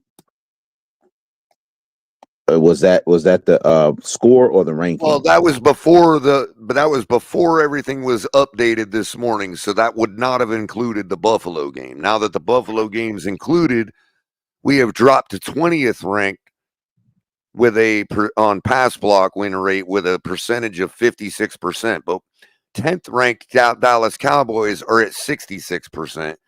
and the 16th rank is only 3% higher than us in pass block win rate. So it's early in the season, so everybody's still So the bunched numbers together. You know what I mean? is volatile. Yes, the numbers are real But people volatile. are falling off a cliff like and first of all, it's not even 32nd, it's 20th. You know what I mean? After facing the Buffalo Bills. Now our run block win rate dropped from second ranked to 8th. And the difference The between ranking. 8th place and second place is like 2%, 3%. Yeah, kind of like quarterback completion percentages, where you can Right. have the difference between 1 and 15th be no less than 3%. Right. So I think a lot of it is people singling out plays and saying, there we go again with this guy or that guy. But actually, I noticed also that Aaron Brewer was in all the top rankings in the different categories. Like I saw his name show up twice in the top 10 in different metrics on that list, as well as Austin Jackson on one of them. As far So, as a possible close loss, I had us actually, irregardless of the quarterback, I'm kind of going with the predictions on schedule as far as the close wins or close losses. I would say when I said we was going to win this game close, and that was going to be with Tua, and due to the long flight, it can easily be turned into a close loss, or we can win by right. a respectable amount, even by It's funny you 7 say or that 6. about the long travel, because that was precisely why I thought when I did our preseason predictions, I had Yeah, us losing to Seattle with Tua with Tua, because of yeah. the travel. Because Yeah, you did. This I was one of the knew, ones you said I most likely knew, we lose. right? Because I thought that we were going to put max effort into getting those 2 dubs against Jacksonville and Buffalo and starting out strong, and then having a long travel. I didn't think we'd have the gas left. I thought we would be just Yeah, a step behind and lose by like a small amount, you know what I mean, or whatever, or have a bad day, kind of you like know. when we went from the Los Angeles to Buffalo in the wintertime late in the season 2 years ago, the other direction. We flew across country from the West Coast back to the Northeast, and we lost a close one in that snow Right. game. I mean, Yeah, but let's not forget what happens when the Dolphins travel cross country sometimes, you know, yeah, especially from, let's say, Oakland to, let's say, Jacksonville. And right, let's say 1999. yeah, And yeah, let's say you've got a yeah. running back like Fred Taylor that you're You're going right. against. Yeah, that's a that's a real bad outcome that day Yeah. or that week. It was With a a disastrous week. scenario like that, Crypto, you could have Dan freaking Marino and still lose 62-7. Yep, you could still lose by that margin. That's crazy. That was the most horrible week in Dolphin football history. There, all in one Hey, week. that's right. G went to Glade Central High, Glade Central Raiders. Hmm. Now, all we need to do, I guess, an all hands on deck approach, and not let happen to us what happened to Philly last night. You Right. I can't mean, just we still you have to can't just prove you, that we're a team. We you still can't have to just prove that right we you are can't what we are. Because if we are what we claim to be, it shouldn't matter that our backup's in this week against a team like Seattle. right, it shouldn't matter. Yeah, we know that the Patriots played them to a close game and lost ultimately in overtime. Just one guy missing, we can't get a similar score. You know, I We're hear t- you. I hear you. Everybody's acting like Seattle is as good as that Buffalo team we only lost by 3 to in a playoff game in their house in the winter with yeah, our backup rookie. Trash. That guy. Trash. yeah. Anyway. I heard you when you mentioned Larry L won that 47-7 score 42-7. prediction. You remember that, don't you? Yeah, I 42-7. remember it. Yeah, I'm like, what? I'm like, what the hell just happened here with this prediction? We go from 9 points. I guess it was 11-6 the final because we got a safety, I guess, at the end of that game. But we go, how do you go from playing a tough defense? Because even that year, the Jets still had a good defense. They were like top of the league, top 5. Yeah. So we struggle scoring against the best defenses in the league. And we go from Buffalo's defense was 5th that year. And you go for us losing by 40 points in 1 week with a full practice schedule. You being the number one guy going into that week in the sole focus. How do you come up with a 40-point spread? Right. And all of the stuff that would happen that makes you think we would lose 42-7, all that stuff happened. Jalen Waddle drops 3 footballs. Tyreek drops an important first down to stymie a drive. Mike Gesicki drops an important ball across the middle to keep a drive going. All of that stuff happened. And we still only lost by 3. Yeah, all of that happened. Yeah, exactly. Good point. Skyler, you know how they say, man, Tua had a bad game and we still can come out with a win? You said Skyler had well, not you, but they said Skyler had an awful game and we still almost fell into a victory. He did have an awful game because he didn't have the benefit of the yardage that he would have got from one of those catches from Waddle. I say, if you remember the beginning of the Minnesota Vikings game last year when he was lighting it up in the first quarter and we kept going backwards because of penalties erasing all of his games. If he have a game even close to that, then we're walking away in that Buffalo game. We're winning that game with no issues.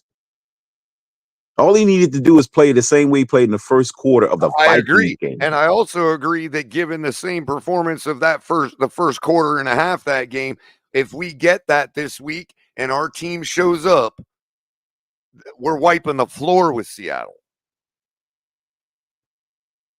We shouldn't have any issues given that. Do I think that's going to happen? No. If we don't play disciplined football, we start getting false starts and illegal procedure calls that wipe out 16, 17-yard gains. You know, it's crazy. But Skyler will be blamed for that. You know, illegal procedure calls and all this other stuff. Nothing had anything to do with him. But he'll get blamed for it. He'll get blamed for all the false starts and all the other stuff. Crypto, they're better off sticking to his injury and saying, well, if you can't stay on the field, then you're just as bad as, you know, who's he just as bad as if he hurt his finger and went out due to injury? Who would he be just as bad as? Right. Yeah. Well, you know what? Skyler, every now and then he scrambles, he takes a hit.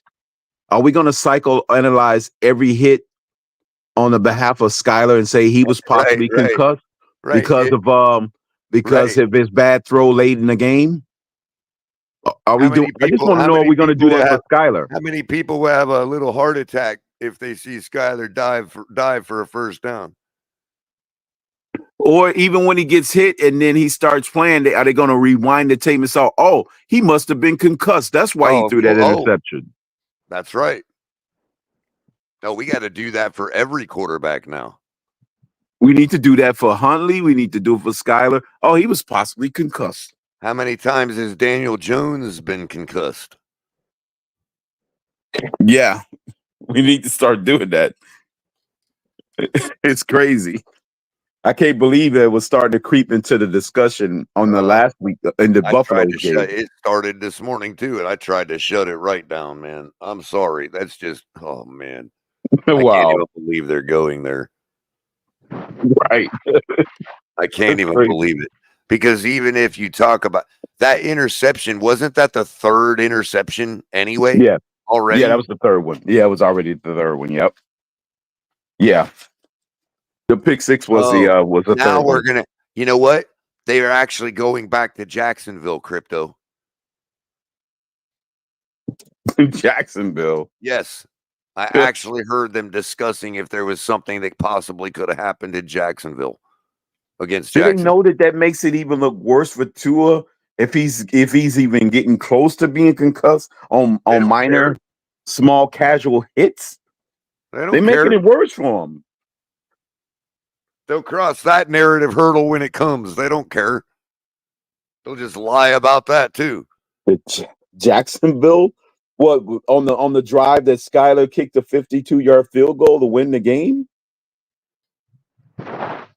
That's crazy. Oh man. And by the way, Skyler didn't score anything after that either.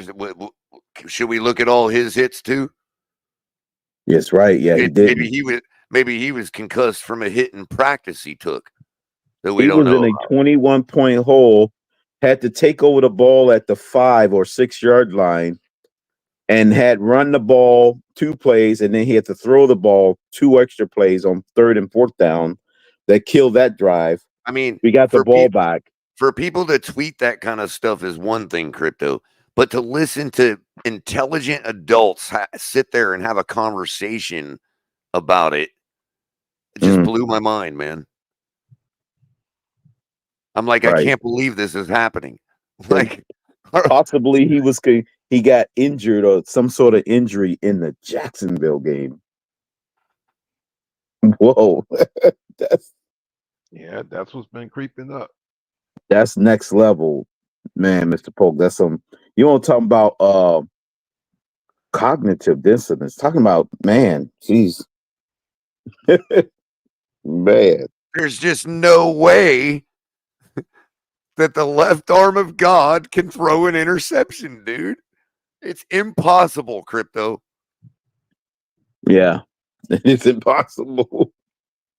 I mean, it literally is. Yeah, that's crazy. It's impossible. If we're conceding that he's the left arm of God, then it would literally be impossible for him to throw an interception. Mm-hmm. But it would also be impossible for him to get a concussion. So that kind of goes out the window with that. Right. If you're going to concede, exactly, because if he's got these godlike attributes, why does that extend to his brain? And, you know, I think, I mean, bro, I'm only half joking because I don't want to joke about it. It's a serious issue. So I'm not saying this as a joke. Yeah. But there could be something to the fact that if his brain is, let's say, on average smaller than a brain that's on average for his size of his skull, then there may be more distance between the inner wall of the skull and his brain than the average person. And that could possibly cause more jostling around or more ability to jostle around, you know. That means any contact with any player and against any player on him can result in this can end in this type of result. And that could be true for anybody in the world and nobody in the world. You see what I'm saying? Like, so this is the problem I have with the Jacksonville argument. If you're looking and scraping for Jacksonville hits, then that means that you're basically saying he shouldn't be in the league because you can't play in a bubble cushion. Well, they're really saying there are those saying that now, Crypto, that he shouldn't be in the league. And it's not just people that are traditionally known to not like the guy. It's people that I know are to his supporters that have said that within the last day or two that I know. Mm-hmm. Right. Well, I'm just saying, but his supporters, you bringing Jacksonville up, not built for the league. Yeah, bringing Jacksonville game up furthers that whole thing about him. He's not fit to play football if you're going to do that. If you're going to dig up every game, well, hell, dig up the one preseason drive and when he was 5 for 5 and a single hit on that. Did that make him concussed? Right. And saying he's not built for the league is not like that could just be reality. Yeah, but they're making that argument when they start digging games like way before the incident, the actual incident, the one he was actually taken out of the game on. I'm like, and Sean, I would love to read that, but I'd probably lose all credibility if I did. But it's hilarious. It's absolutely hilarious because I believe that it's true. Wait a minute. I'll read it anyway. I'll read it anyway. He says, Culler, TD was saying someone tried to tell him Tua is more prone to concussions because Flores hurt his brain by being mean to him. Oh, God. Wow. Somebody had to be, if somebody said that, they had to be trolling. That has to be a straight troll, man. Yeah. Wow. Well, they said psychological trauma comes from a guy constantly yelling and screaming at you. Wow. So, wow. This is crazy. So now Flores is going to be blamed for all of his future injuries. There are people in this world that if you pat them on the head, they get a concussion. Concussions are a lot like that's because they have a soft skull. Their skull is not fully developed. They're a lot like drinking alcohol. Some people can drink barrels of alcohol, and there are some people that one drop will throw them into anaphylactic shock. Yeah. There's just everybody's different. And it doesn't mean you're weaker, stronger because of it. It just means that that's how it is. You know? There are literally people that get patted on the head and suffer a concussion. Yeah. Just like Crypto said, either got a soft skull or a soft spot on their head. A soft spot on the head, right? I think it's extra space between his brain and his skull that would cause that. That's just my opinion. I'm not an expert. I mean, both could be true, yeah. Based on how I know concussion, based on what I know about the injury itself, what I've learned, it seems to me if there was more space between the brain and the skull, it would have more chance for forward and backward movement. You know what I mean? And that the neck muscles would have to be stronger to keep it stabilized.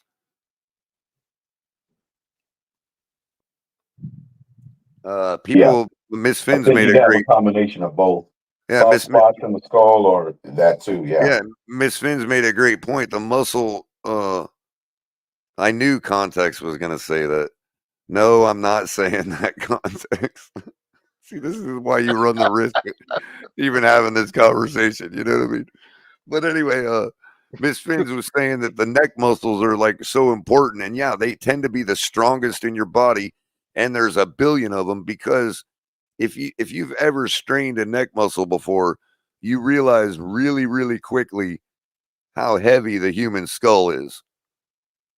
And it usually averages about the weight of a weight of a bowling ball for most people. But it doesn't feel that heavy because our neck muscles are so strong. But if you strain a neck muscle, it's like, oh my God, it hurts so much because you're now have one little cog in that wheel that's not strong anymore, and now you're feeling the 14 pounds of your head. Well, you know what? Because now that you mentioned that, and I don't know how true this is.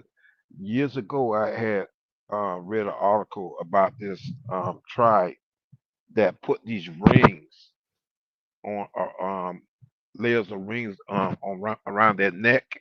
Oh yeah, they stretch their necks over time. Right, and they said if they remove those rings, that that person would actually pass away or be their head will fall over. Right, exactly. And it's not so much because their neck got longer. It's because those rings are supporting the weight of their head their whole life, and so they're not strengthening the muscles in their neck while that's getting stretched out. Exactly. So their muscles literally aren't strong enough to hold their 14 pounds up. Mm-hmm. So they have to wear those rings for the rest of their life. That's crazy. I wonder, man, I don't even want to think about that kind of stuff. That I know. hopefully nobody ever maliciously removes their rings in their sleep, you know. Oh man. Anyway, so to this Joe Shad article from the Palm Beach Post, as we wrap it up nearing just hitting the 2-hour mark. Appreciate Mr. Paul Can Crypto coming up to give me some brains to bounce some info off of. It helps. So Joe Shad's article is titled, and this was released this morning, Miami Dolphins mailbag, Skylar Thompson or Tyler Huntley? Chris Grier on the hot seat. So we're going to read a couple of these questions and see what Joe Shad thinks about them. First question being, when do you see Tyler Huntley starting for the Dolphins? That was the question. It was sent in by @FinsCastPod on Twitter. Signing Huntley. Tua hadn't returned and we lost every game. Right. Signing Huntley was an excellent move by the Dolphins. He has starting experience. He's very athletic. He can make off-schedule plays. He's an exciting player who could inject a bolt of energy if it even actually comes to it. Hey, well, that's a nice compliment to Skylar. Thank you, Joe. That said, the Dolphins kept Thompson as their number 2 over Mike White for a reason. Miami believes he has command of the offense, mobility, and a strong arm. So to answer your question, Thompson is obviously starting Sunday in Seattle, and unless there is an injury or just a disastrous game or two, which Miami does not expect, it's Thompson's time. Or as Pete would say, it's Skynet time. It's Thompson. What did Pete call it? Thompson loading. Is somebody put an APB out on Pete? Is he on his way to Seattle? He might be. He might be. You're going to see Pete at Aurora Street now. So, a pertinent question from @DJS2344 on Twitter. How could this coaching staff and front office with an oft-injured quarterback think that Skylar Thompson was a solid contingency plan? Man, I wonder who DJS2344 is. That sounds like a few of the people in our group. So Joe answers that pertinent question. The Dolphins have had opportunities to add more experienced backups. They've had an opportunity to add quarterbacks with greater pedigree. McDaniel likes Thompson. McDaniel thinks he can lean on Thompson's strengths, which include mobility. Miami has had very experienced backups for Tua before, such as Jacoby Brissett and Teddy Bridgewater. And there were mixed results. When Miami added Tim Boyle to the practice squad, it was very telling that McDaniel mentioned the chemistry of the quarterback room. Do not underestimate the importance of that from McDaniel and the Dolphins' perspective as they make any quarterback addition decisions. That's kind of what I would have thought. It's just the guy's been there, you know?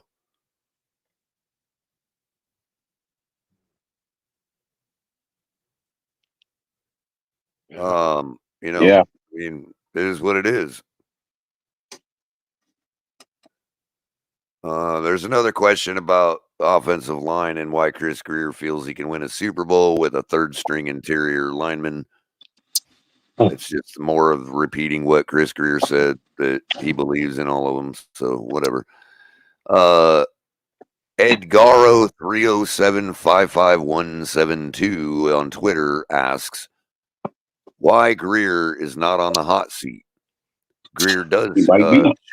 Shad answers, Grier does seem to have some immunity to criticism from the owner's perspective. But that could always change on a dime. There have been a handful of very big decisions that are directly linked to Grier. If it were to fall apart, fall apart, of course, Grier might then be held accountable. What would fall apart? Well, the big decisions on things like Tua, Tyreek Hill, Jalen Waddle, offensive line, Jalen Ramsey, Javon Holland, and yes, Mike McDaniel. Like it or not, the Dolphins are one of only 4 teams in the entire league with a winning record in each of the last 4 seasons. Miami Dolphins, Kansas City, Buffalo, Pittsburgh, and Pittsburgh. So yes, a playoff win is needed here. But no, the last 4 seasons have not at all been a disaster. Greer has avoided catastrophe. Most think that's what it would take for a change at that position. So as long as we keep 9-8, Greer ain't going nowhere. Is basically what Shad's opinion is. And he's got a couple more questions. Permanent purgatory. Get over to SI or get over to the Palm Beach Post and finish reading up that article. Thanks a lot, Joe. Appreciate your insight. What do you all think? I mean, that's permanent purgatory. What it sounds like? What's that? No, I said it sounds like permanent purgatory. It does. It does. So that being said, ladies and gentlemen, I appreciate y'all showing up today.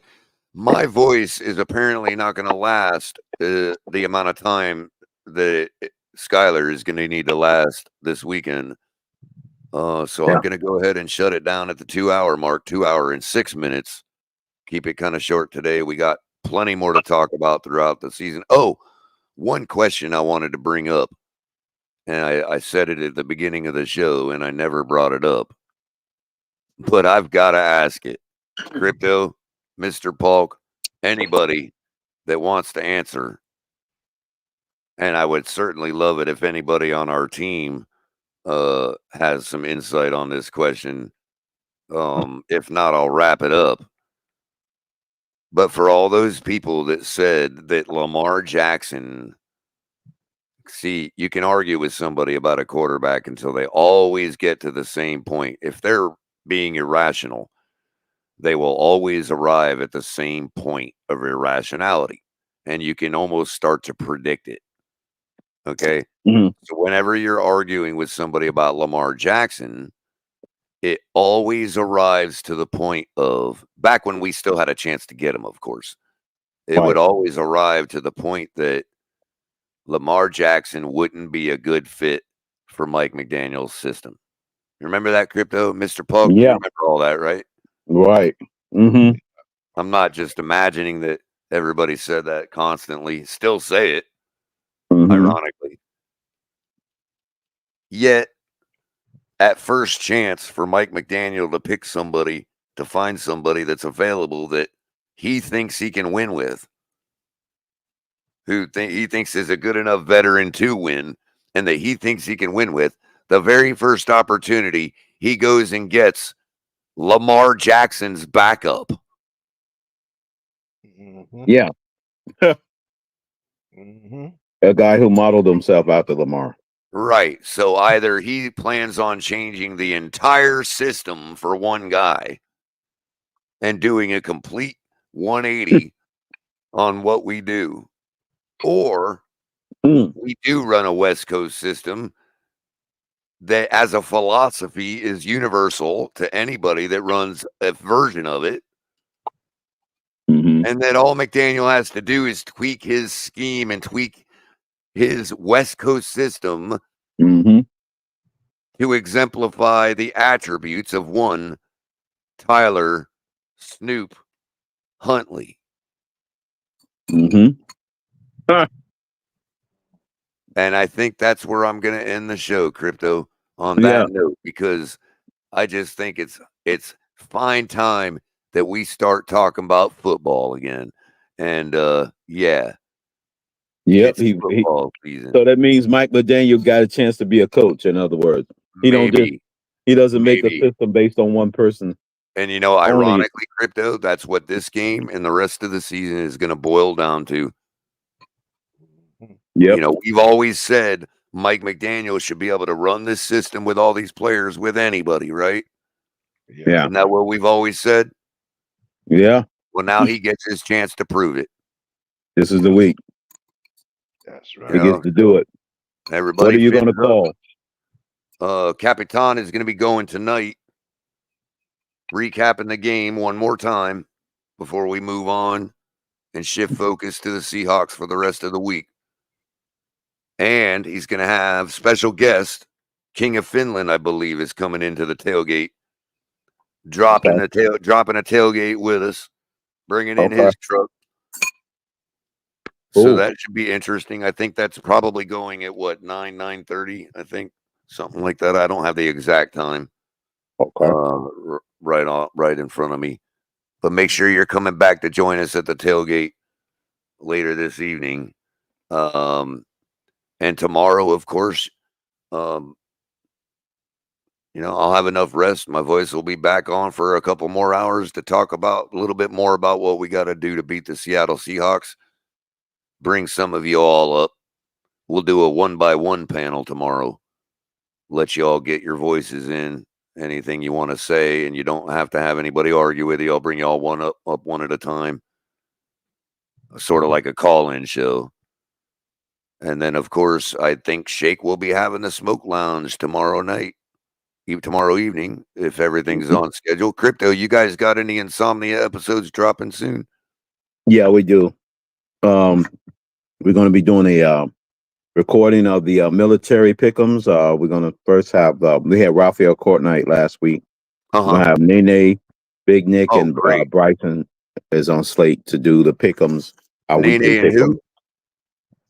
Big Nick, because we got one representative from each branch. Nene's going to represent the Army. Big Nick's going to represent the Navy, and the Bryson is going to represent the Air Force. I thought you'd be representing the Navy.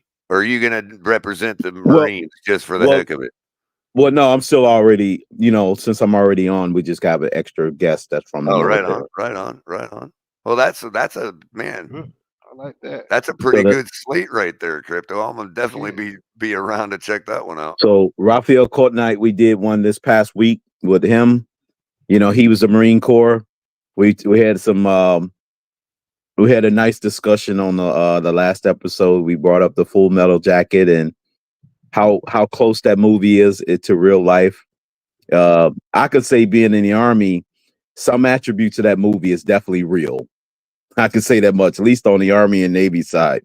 But he's a Marine, and he definitely testified that it's definitely attribute to that movie that's definitely real. What goes on in boot camp. So yeah, it was pretty fun episode. Right on. Yeah, everybody get back and it's definitely uploaded on the tailgate. You can go back and watch it if you missed it last week. And of course, tomorrow evening, I will be joining Miss Finns over at League Wide Wednesday to go over my pick'ems this week. I did a pretty good job, Crypto. I finished 9-7 after the Falcons. Made me look smart last night. Yeah, they did. Goodness gracious. The Eagles made me look the opposite. I was like, what the hell just happened here? For those that didn't hear, I also hit a 3-leg parlay, my underdog parlay last week. I had the Vikings over the Niners, the Browns over the Jags, and the Saints over the Cowboys. I didn't do the Saints. I would have won that one. I think I picked it. May have picked the Cowboys in that one. I would have won that 3. But the 2 of the 3 I've gotten right. Yeah. And I was really close to adding like the Buccaneers or somebody else that ended up winning too. I was ended up winning. Yeah. So yeah. Hey, underdog picks. Your boy Culler knows what he's doing. So look, this week I'll be giving another set 3-leg parlay of underdogs. Yeah. You can be sure will likely to win their game. And we'll try to see if we can recreate the magic from last week. Yeah, I've never hit a 3-leg like that. That was pretty cool.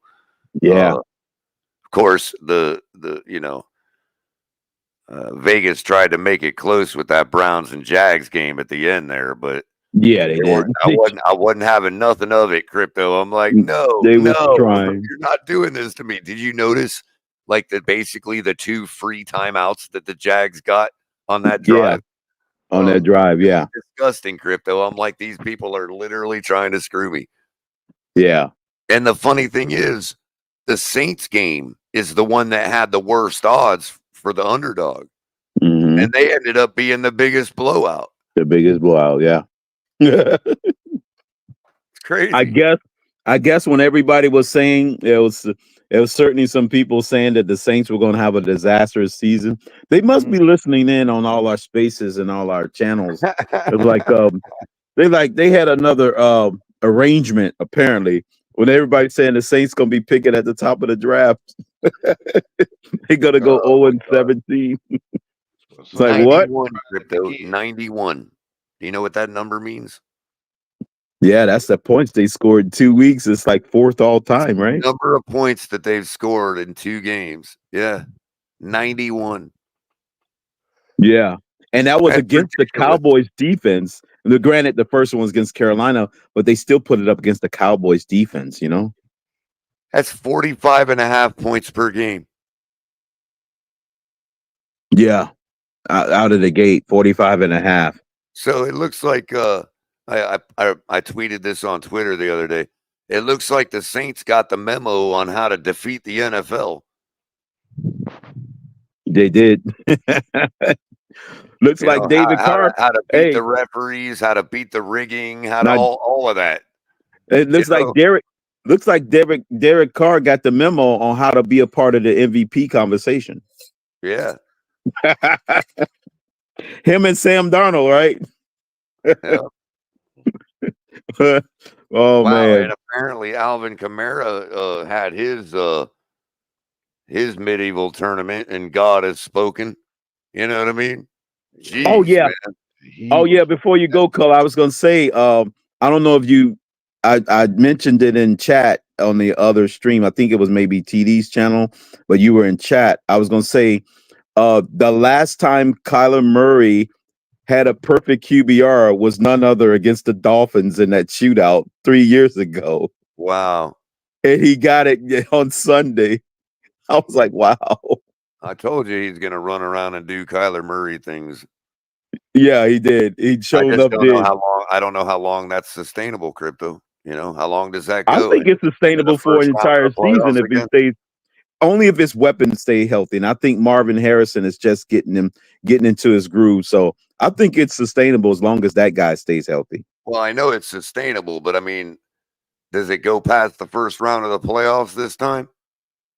That yet to be seen. Yeah, remain to be seen. Yeah, it has to go past the first round. Past the 49ers of the world, you know, if they do that, if they start beating 49ers comfortably and start giving them fits, then it may last past the first round. Yeah, but remember, Crypto, the 49ers that same year, the 49ers outscored the Rams 59-36 in the regular season and still lost to them in the playoffs. To the Rams, yeah, they lost them in the I'm not even looking at even if Kyler gives them fits and San Francisco fits in the regular season, I'm not gonna ain't gonna hold no water for me in the playoffs. You know what I mean? Yeah, because you can't. It's hard to beat a team 3 times. You might want to tank one of the 2 games. And it's like not only that, but during the regular season, it's like, not that we can give up a game, but if Kyler's going to insist on being a maniac, we're not going to like burn ourselves out chasing him all over the field. You know what I mean? Yeah, they'll try to find another way to eke out a win. You know, right? They'll find another way, kind of like how Tampa Bay did against the Saints. But in the playoffs, no, you got to shut Kyler Murray down. You got to chase him around like a maniac. You know what I mean? Yeah, especially if you're going to get 8 seconds per freaking drop back. And if you're able to do that, as the Rams were able to do, that stuff looked just as gimmicky as the stuff we do. You know what I mean? Yeah, but see, the problem with the Rams and Niners, they almost play alike. That's the thing. Right. They play so similar with the system. The Rams won't give them a problem this year, but that year it was the Rams that knocked them out of the playoffs and got all over Kyler Murray. Yeah. And they had Jalen Ramsey shutting down whoever in the secondary, so that scramble around and bomb stuff didn't work. No, you remember he lost D-Hop, though, that year. Yeah, true. But I thought D-Hop played that game. I don't think he did. No, because they was getting injuries. I think Watts got hurt, too. Well, they were losing Watts, and I think Watts and D-Hop was injured, was on IR. But none of that affected them getting him in the end, sacking him in the end zone. You know what I mean? No, it didn't. It wasn't. I just think that he's the kind of guy, unlike just like most guys, if you got an elite pass catcher, that running around or buying time works to his advantage.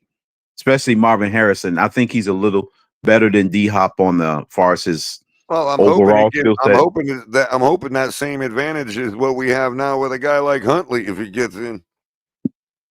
Yeah. You know? Yeah, buying time, yeah. Buying time. Especially with Tyreek and Waddle playing, if we can get them to start practicing comeback drills, Yeah, but we haven't had comeback drills since Brian Flores, but that's neither here nor there. And that, by the way, was actually stated by one Trent Sherfield when he went to Buffalo that we don't do that.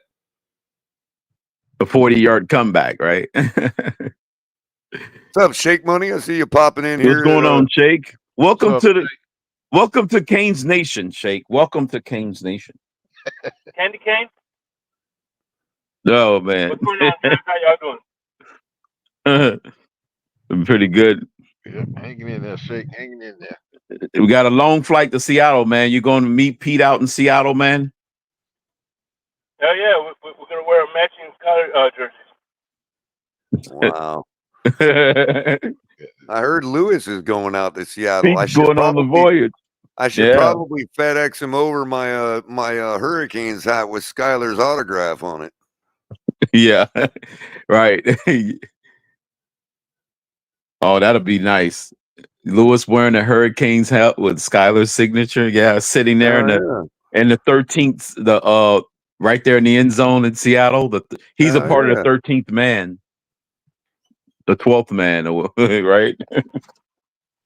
Yo, if he wore that hat, if he brought that hat out there and wore it, and we won, that hat would be like enshrined. You know what I mean? Oh, I'd put it in a case and worship it. Mm. Oh yeah.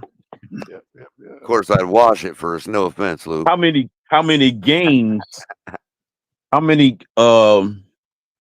I guess how many games did Skyler play in college in the Northwest? That's what I'm trying to find out. I'm not sure, but Kansas State, whatever their conference is. Do they play any games in the Northwest? The Pac-10? Pac-10 or do they play any Pac-10 games? Pac-Train? Or Pac-12 now, I guess. Mule Pack? I don't know what they did now. They done changed up so much. You know? Pac-12. West Coast offense. I think they play like Oregon and stuff, don't they? I don't know. Yeah, Oregon is in that conference. Yeah, I know they played Florida State or no, what is it? LSU? Could be. Because I remember him dropping some dimes on LSU's defense in some highlight reels.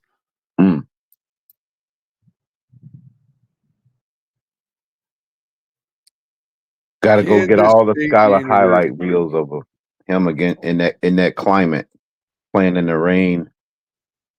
You know, all this raining games. I just pulled up Kansas State University's athletics page, and the first article has Skyler Thompson on it in a Dolphins uniform.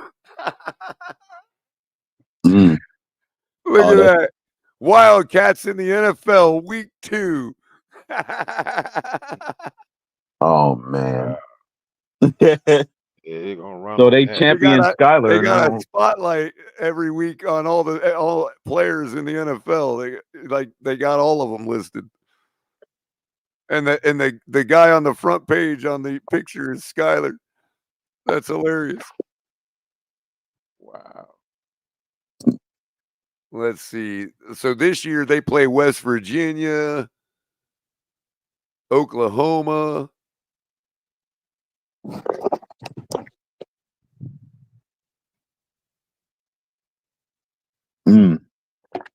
Let's see here. Football. No, that's not what I wanted. I want their dang schedule.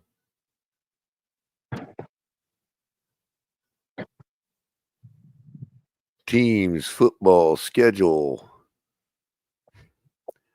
So they play like Tulane, Arizona, BYU, Oklahoma State, Colorado, West Virginia, Kansas, Houston, Arizona State, Cincinnati, Iowa State. That's their schedule this year. Right. When was Skyler playing there last? It had to have been in 2021. 21. Yeah. Or no, 22 because we drafted 2021 season. Right. So the 2021 was his final season. So they played Stanford, Southern Illinois, Nevada, Oklahoma State, Oklahoma, Iowa State, Texas Tech, TCU. When TCU is good, they beat them 31-12. Kansas, West Virginia, Baylor, Texas, and LSU in the Texas Bowl, and they beat LSU 42-20. There you go. They beat West Virginia 34-17 that year. Kansas 35-10. TCU 31-12. Texas Tech 25-24. They lost 31-37 to Oklahoma.